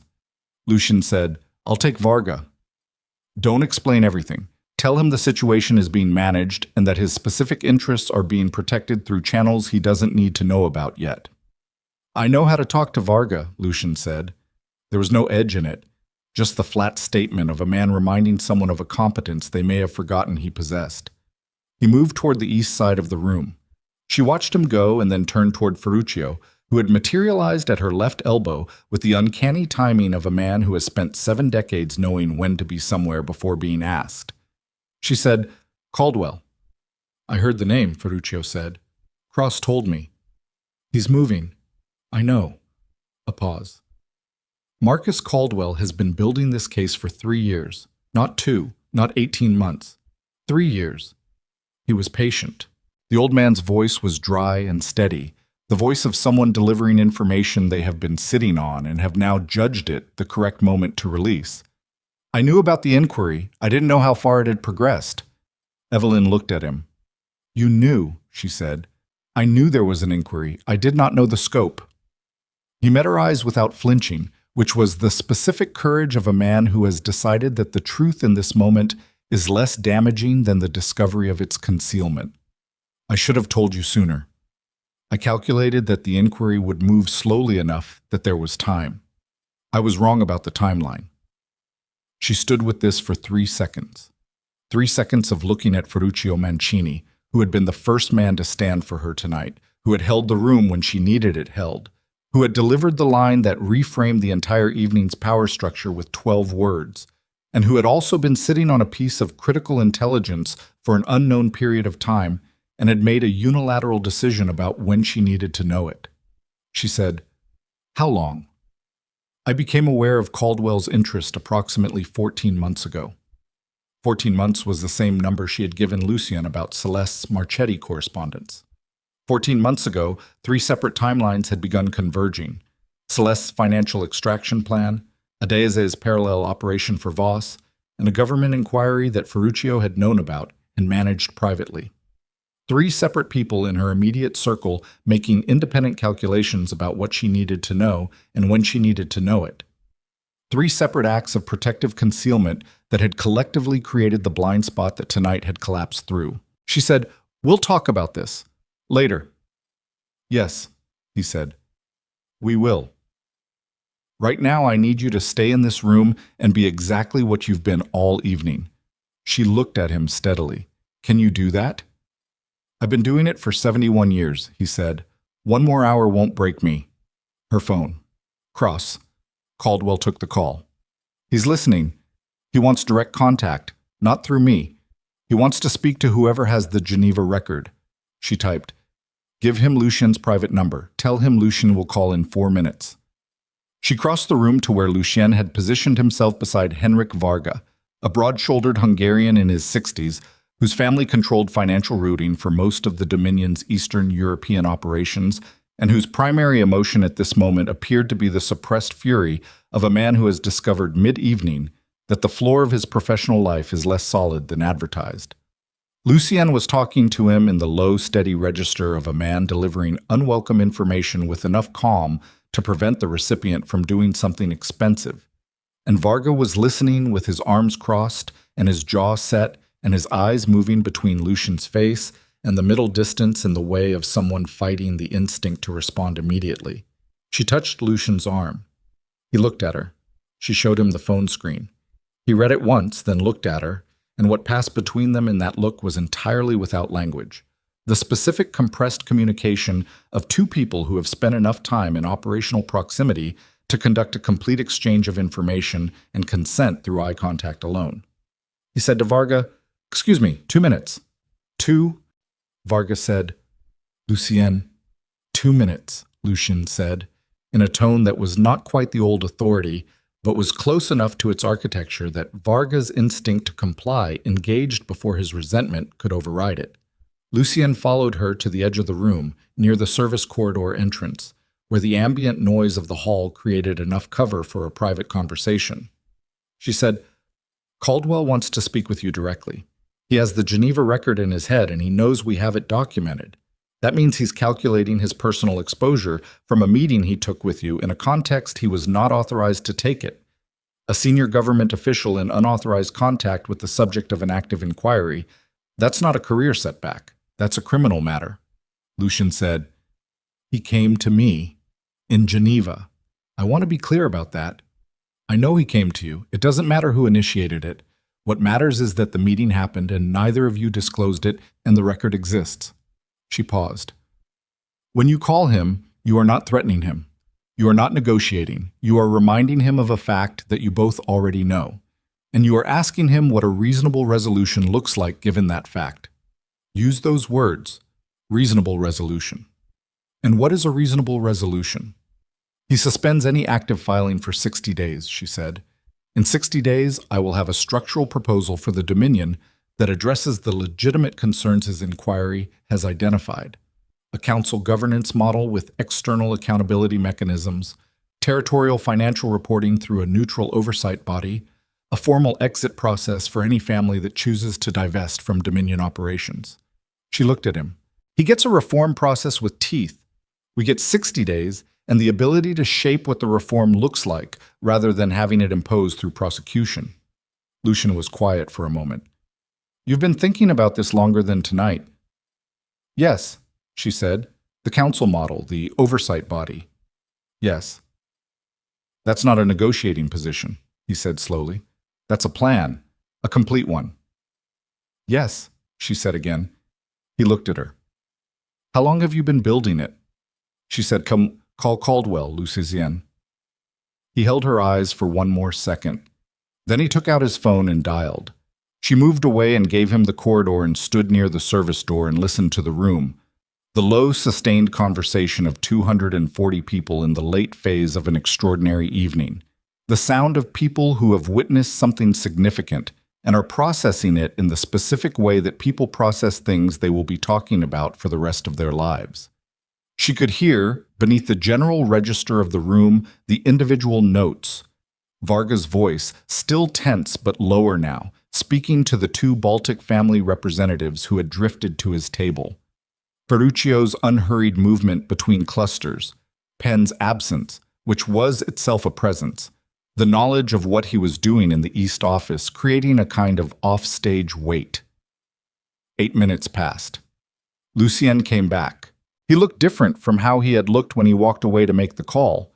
Not relieved, nothing as simple as that, but reconfigured in some way that she recognized as the specific reorganization that happens when a man has made a decision he cannot reverse and has passed through the moment of making it into the moment after, which is always quieter and heavier and more permanent than the moment of decision itself.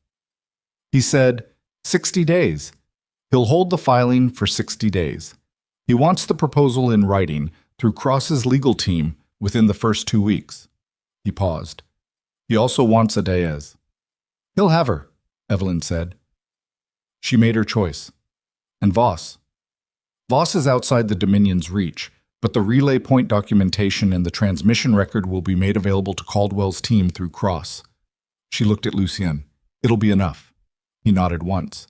Then he said, he asked about me. Specifically, my status within the restructuring proposal. She said, what did you tell him? I told him I was stepping back from operational authority. A pause. I told him it was voluntary. She looked at him. Is it? She said. He thought about this in the honest way, the way he had not been thinking about things for several years, looking at the actual question rather than the version of the question that was easiest to answer. Voluntary implies I had a version where I didn't, he said finally. I don't think I had that version. Not after tonight. Not after... He stopped, started again. Not after the portfolio. Not after the garden. He looked at the room. I built something real. I know that. Whatever else I did wrong, I built something real. and it lasted 30 years. And the reason it lasted is standing in this room right now in a black dress. He said this without sentimentality, the way you state a fact you have resisted for a long time and have finally stopped resisting. That's not easy to say. I know, she said. I'm saying it anyway. She looked at him for a moment that was longer than it needed to be for any functional purpose, and what she felt in it was not triumph, which she had been prepared for, and not grief exactly, which she had also been prepared for, but something that didn't have a clean name. The sensation of a very long arc completing, the specific exhaustion and weightedness of arriving at a place you have been moving toward for so long that arrival and movement have become the same thing, and stopping feels less like relief than like the absence of a sound you had stopped hearing years ago. She said, "Go back to Varga. Tell him the 60-day structure. Tell him his financial routing operations are protected in the proposal." She paused. "You can tell him the broad outline, not the specifics." "I know what to tell him," Lucien said. He went back to Varga. She stood at the edge of the room and watched and let the next 20 minutes happen the way she had let many things happen tonight. Not by controlling every element, but by having built the conditions in which the right things could occur without being forced. Cross moved between tables. Ferruccio settled the two families who had been closest to leaving. Penn returned from the East office with a single sheet of paper that he placed in front of her, which was the confirmation from Brussels Council that the conflict of interest documentation had been filed, time-stamped, and was now on record in a legal archive that existed independently of any evidence the Dominion held internally. She read it, folded it, put it in her jacket pocket with Celeste's paper, which was still there. At 12:47 in the morning, she stood at the center of the room and spoke. She did not use the stage. She did not approach the microphone the orchestra had set up for the evening's formal remarks. She stood at the center of the floor, in the same place she had stood when every patriarch had risen for her, and she spoke at a volume that required the room to be quiet to hear her, which meant the room became quiet. She told them about the server room, all of it, the breach, the transmission, the 7 endpoints, the government inquiry. She did not soften any of it. The room absorbed the information in the specific silence of people encountering a version of their situation that is worse than they had been operating under, and the silence had several stages: initial stillness, then the subcutaneous movement of people making calculations, then a deeper stillness that came after the calculations reached their conclusions, and the conclusions were grim enough that further calculation felt temporarily pointless. She told them about the 60-day framework, about Caldwell, about the proposal she intended to present at the end of those 60 days, the council structure, the oversight mechanisms, the voluntary exit provisions. She used plain language. No Dominion rhetoric, no ceremonial register, no the language of legacy and blood and founding charters that had been the room's shared vocabulary for 30 years. Plain sentences. This is what has happened. This is what I'm going to do. This is what it will cost and what it will prevent. When she finished, the room was quiet in a different way than it had been quiet before. Ferruccio was the first to speak. He said, from his seat, without standing, "The proposal, the council structure. Who chairs it?" "Nobody chairs it permanently," she said. Rotating chair. "Annual election among family representatives." A pause. "I'll serve as secretary for the first 3 years. Administrative continuity. After that, the council decides." "Secretary," Ferruccio said. The word sat there for a moment with everything it contained, the implicit downward step from the position the room had been prepared to grant her tonight, the specific choice of a title that connoted function over authority. "Secretary," she confirmed. Harlan Cross said from his table, "The external accountability mechanisms. Who staffs them?" "Independent auditors selected by the council from an approved list," she said. "No government affiliation, no syndicate affiliation, clean firms with verifiable neutrality."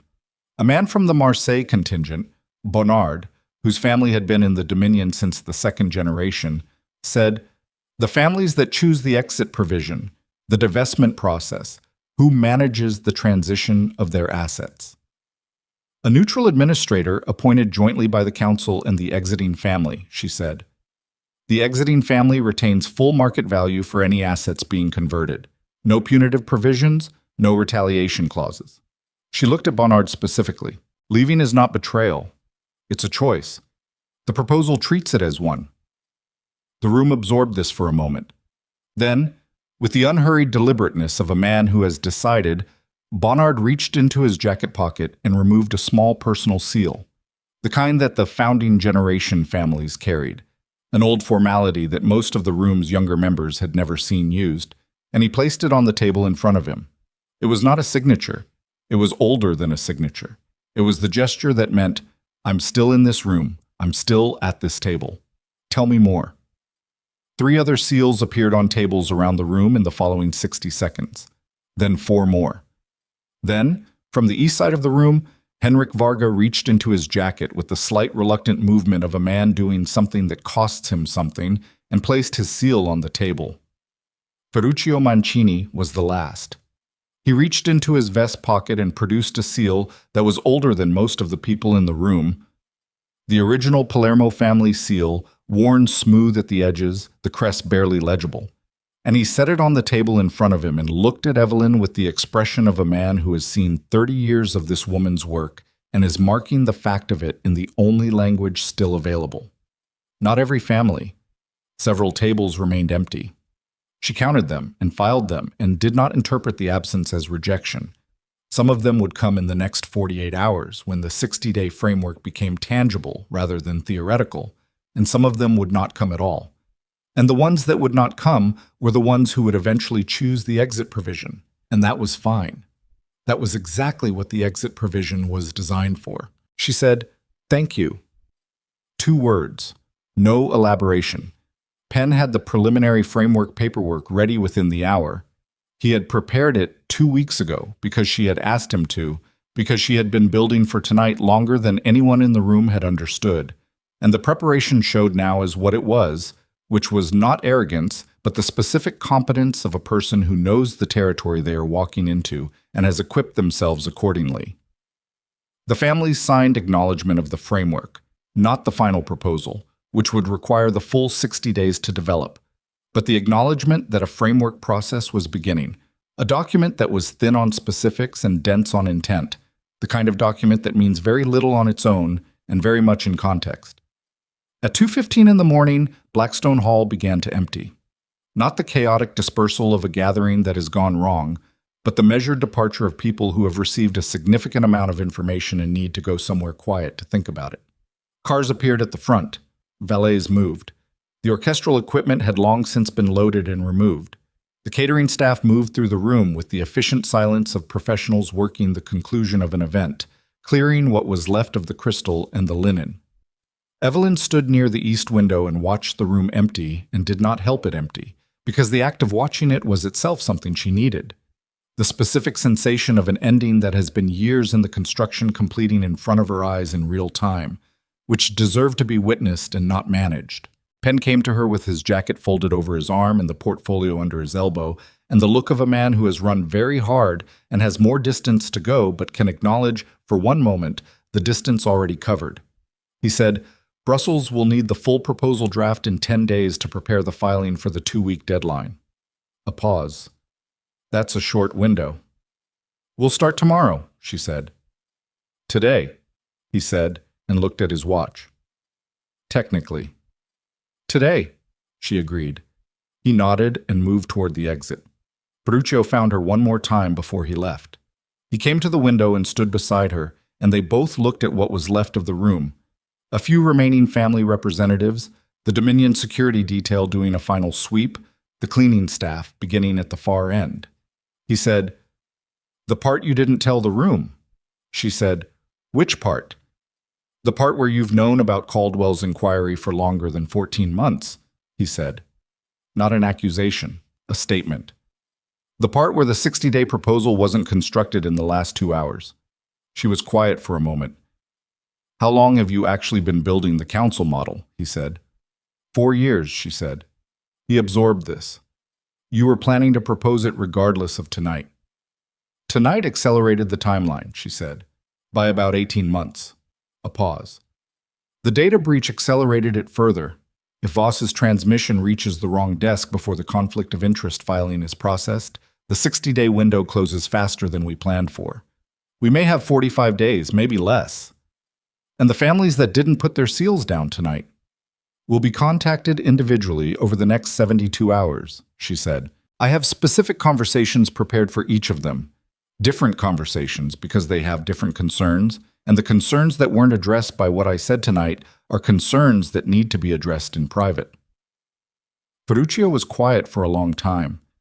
The room continued its gradual emptying around them, the great chandelier light that had been burning since before the evening began still throwing its expensive clean illumination over the diminishing population of Blackstone Hall. He said, "You are going to carry this for a long time." "I know," she said. "The weight of it. Not the work, the weight. The part where you were right about all of it, and it cost as much as if you'd been wrong." She said nothing. "It is," he said. 6 years. 6 years, she agreed. He let this sit. Then, with the specific care of a very old man touching something he understands to be fragile, not because it is weak, but because it has been under sustained load for a very long time, he said, "Are you all right?" The question was so plain and so direct and so entirely outside the register of everything the evening had demanded of her that she felt something shift in her chest.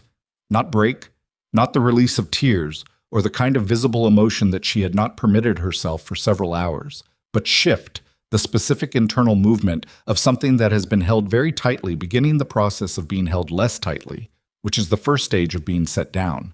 She said, "I will be." He nodded once. He put his hand briefly on her arm.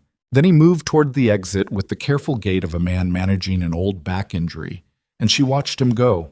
And when he reached the door, he turned once and looked back at her, and she held his gaze, and then he was gone. She turned back to the window.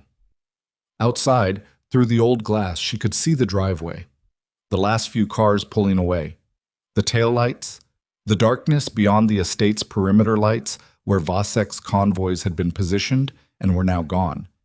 The service road empty and quiet. The way roads are quiet at 2:30 in the morning when the thing that was happening there is finished. The garden was a shadow beyond the floodlights, the hedgerows, the flagstone where she and Lucien had stood. She heard his footstep before she heard his voice. She recognized the step the way you recognize things that have been part of the texture of your daily life for long enough that they register as something closer to weather than sound. He came to stand beside her at the window. They stood side by side and looked at what the driveway had become. He said, after a while, "The question I asked, in the garden, what happens to me?" "I remember," she said. "You were about to answer when Cross's message came." "I know." He waited. She said, "What you get to keep depends on what you can do with what's left." She looked at the window rather than at him. "The name, the relationships you still have, the real ones, the ones that survived tonight. The 30 years of knowing how this works, the actual mechanics of it, which is knowledge that the council is going to need if the reform is going to be more than paperwork." A pause. "You become a resource rather than an authority. That's what's available." "A resource," he said. "It's not nothing," she said. "No," he said. "It's not nothing." He stood with it. "It's not what I had." "What you had," she said carefully, "was partly built on a foundation that was mine. And I am not rebuilding that foundation under the same structure." She finally looked at him. "I'm building a different structure. You can be part of it, or you can take the exit provision. Those are the options I can offer." He looked back at her. She watched him work through it. Not quickly, not with the reflexive decisiveness that had been his default mode for 30 years, but genuinely, the way you work through something when the versions of yourself that might have answered differently are no longer available, and what remains is just the actual person, undecorated, standing at a window at 2:30 in the morning with the remainder of what they have. He said, "I'll stay." 2 words, the same weight as hers. She nodded. "Not because I think I deserve to," he said. "I want to be clear about that." "I know," she said, "because it's the only way I can do anything useful with what's left." He looked back at the window. "And I have always needed to be useful, even when I was wrong about what useful meant." The hall around them was nearly empty now. The last of the cleaning staff had moved to the far wing. The chandeliers, all 47 of them, still burned. They would burn until someone switched them off, and no one had switched them off yet. And so the room remained lit with the full expensive intensity of an event that had technically concluded hours ago, the light spilling over empty tables and abandoned programs, and the scattered residue of 312 people's evening. Evelyn looked at the room one more time, the whole of it. The stage where Lucien had raised Celeste's hand, the table where the portfolio had sat, the east corridor door through which she had entered at the precise moment the room needed to see her enter, the window where Ferruccio had stood, the chair where Adayeze had been sitting in the server room with her hands in her lap, and the progress bar at 63%. She looked at all of it and let herself feel, for a moment that was entirely private, even though Lucien was standing beside her, the full weight of the last 22 years. Not the work, not the strategy, not the construction of what had been built and what had been protected and what had been sacrificed to protect it, but the weight of it as something lived, as a span of time that had been her life, as years that were gone and could not be recovered and had cost in ways that no council model or governance proposal or 60-day framework would ever account for. She felt it, and then she set it down. Not permanently. You never set things down permanently. But for tonight, for this moment, in this room at 2:41 in the morning with the chandeliers still burning over the empty tables of Blackstone Hall, she let it rest. She said, "Turn the lights off when you leave." She picked up her jacket from the chair she'd draped it over hours ago and walked toward the exit, and she did not look back, and her heels on the marble floor made the same sound they had made when she entered at the beginning of the evening, steady and unhurried and carrying the whole of what they carried. And then she was through the door, and the sound faded, and the room behind her held the light and the silence and the residue of everything that had happened in it. Outside, the night was cold and very clear. She stood on the stone steps of Blackstone Hall and breathed. The driveway was empty. The cars were gone. Somewhere beyond the tree line, the first suggestions of pre-dawn were working at the edge of the dark, the particular quality of darkness that means the dark is already thinking about ending. She stood in it and breathed and let the cold air be cold and let the quiet be quiet. Then she walked to her car. She had work to do.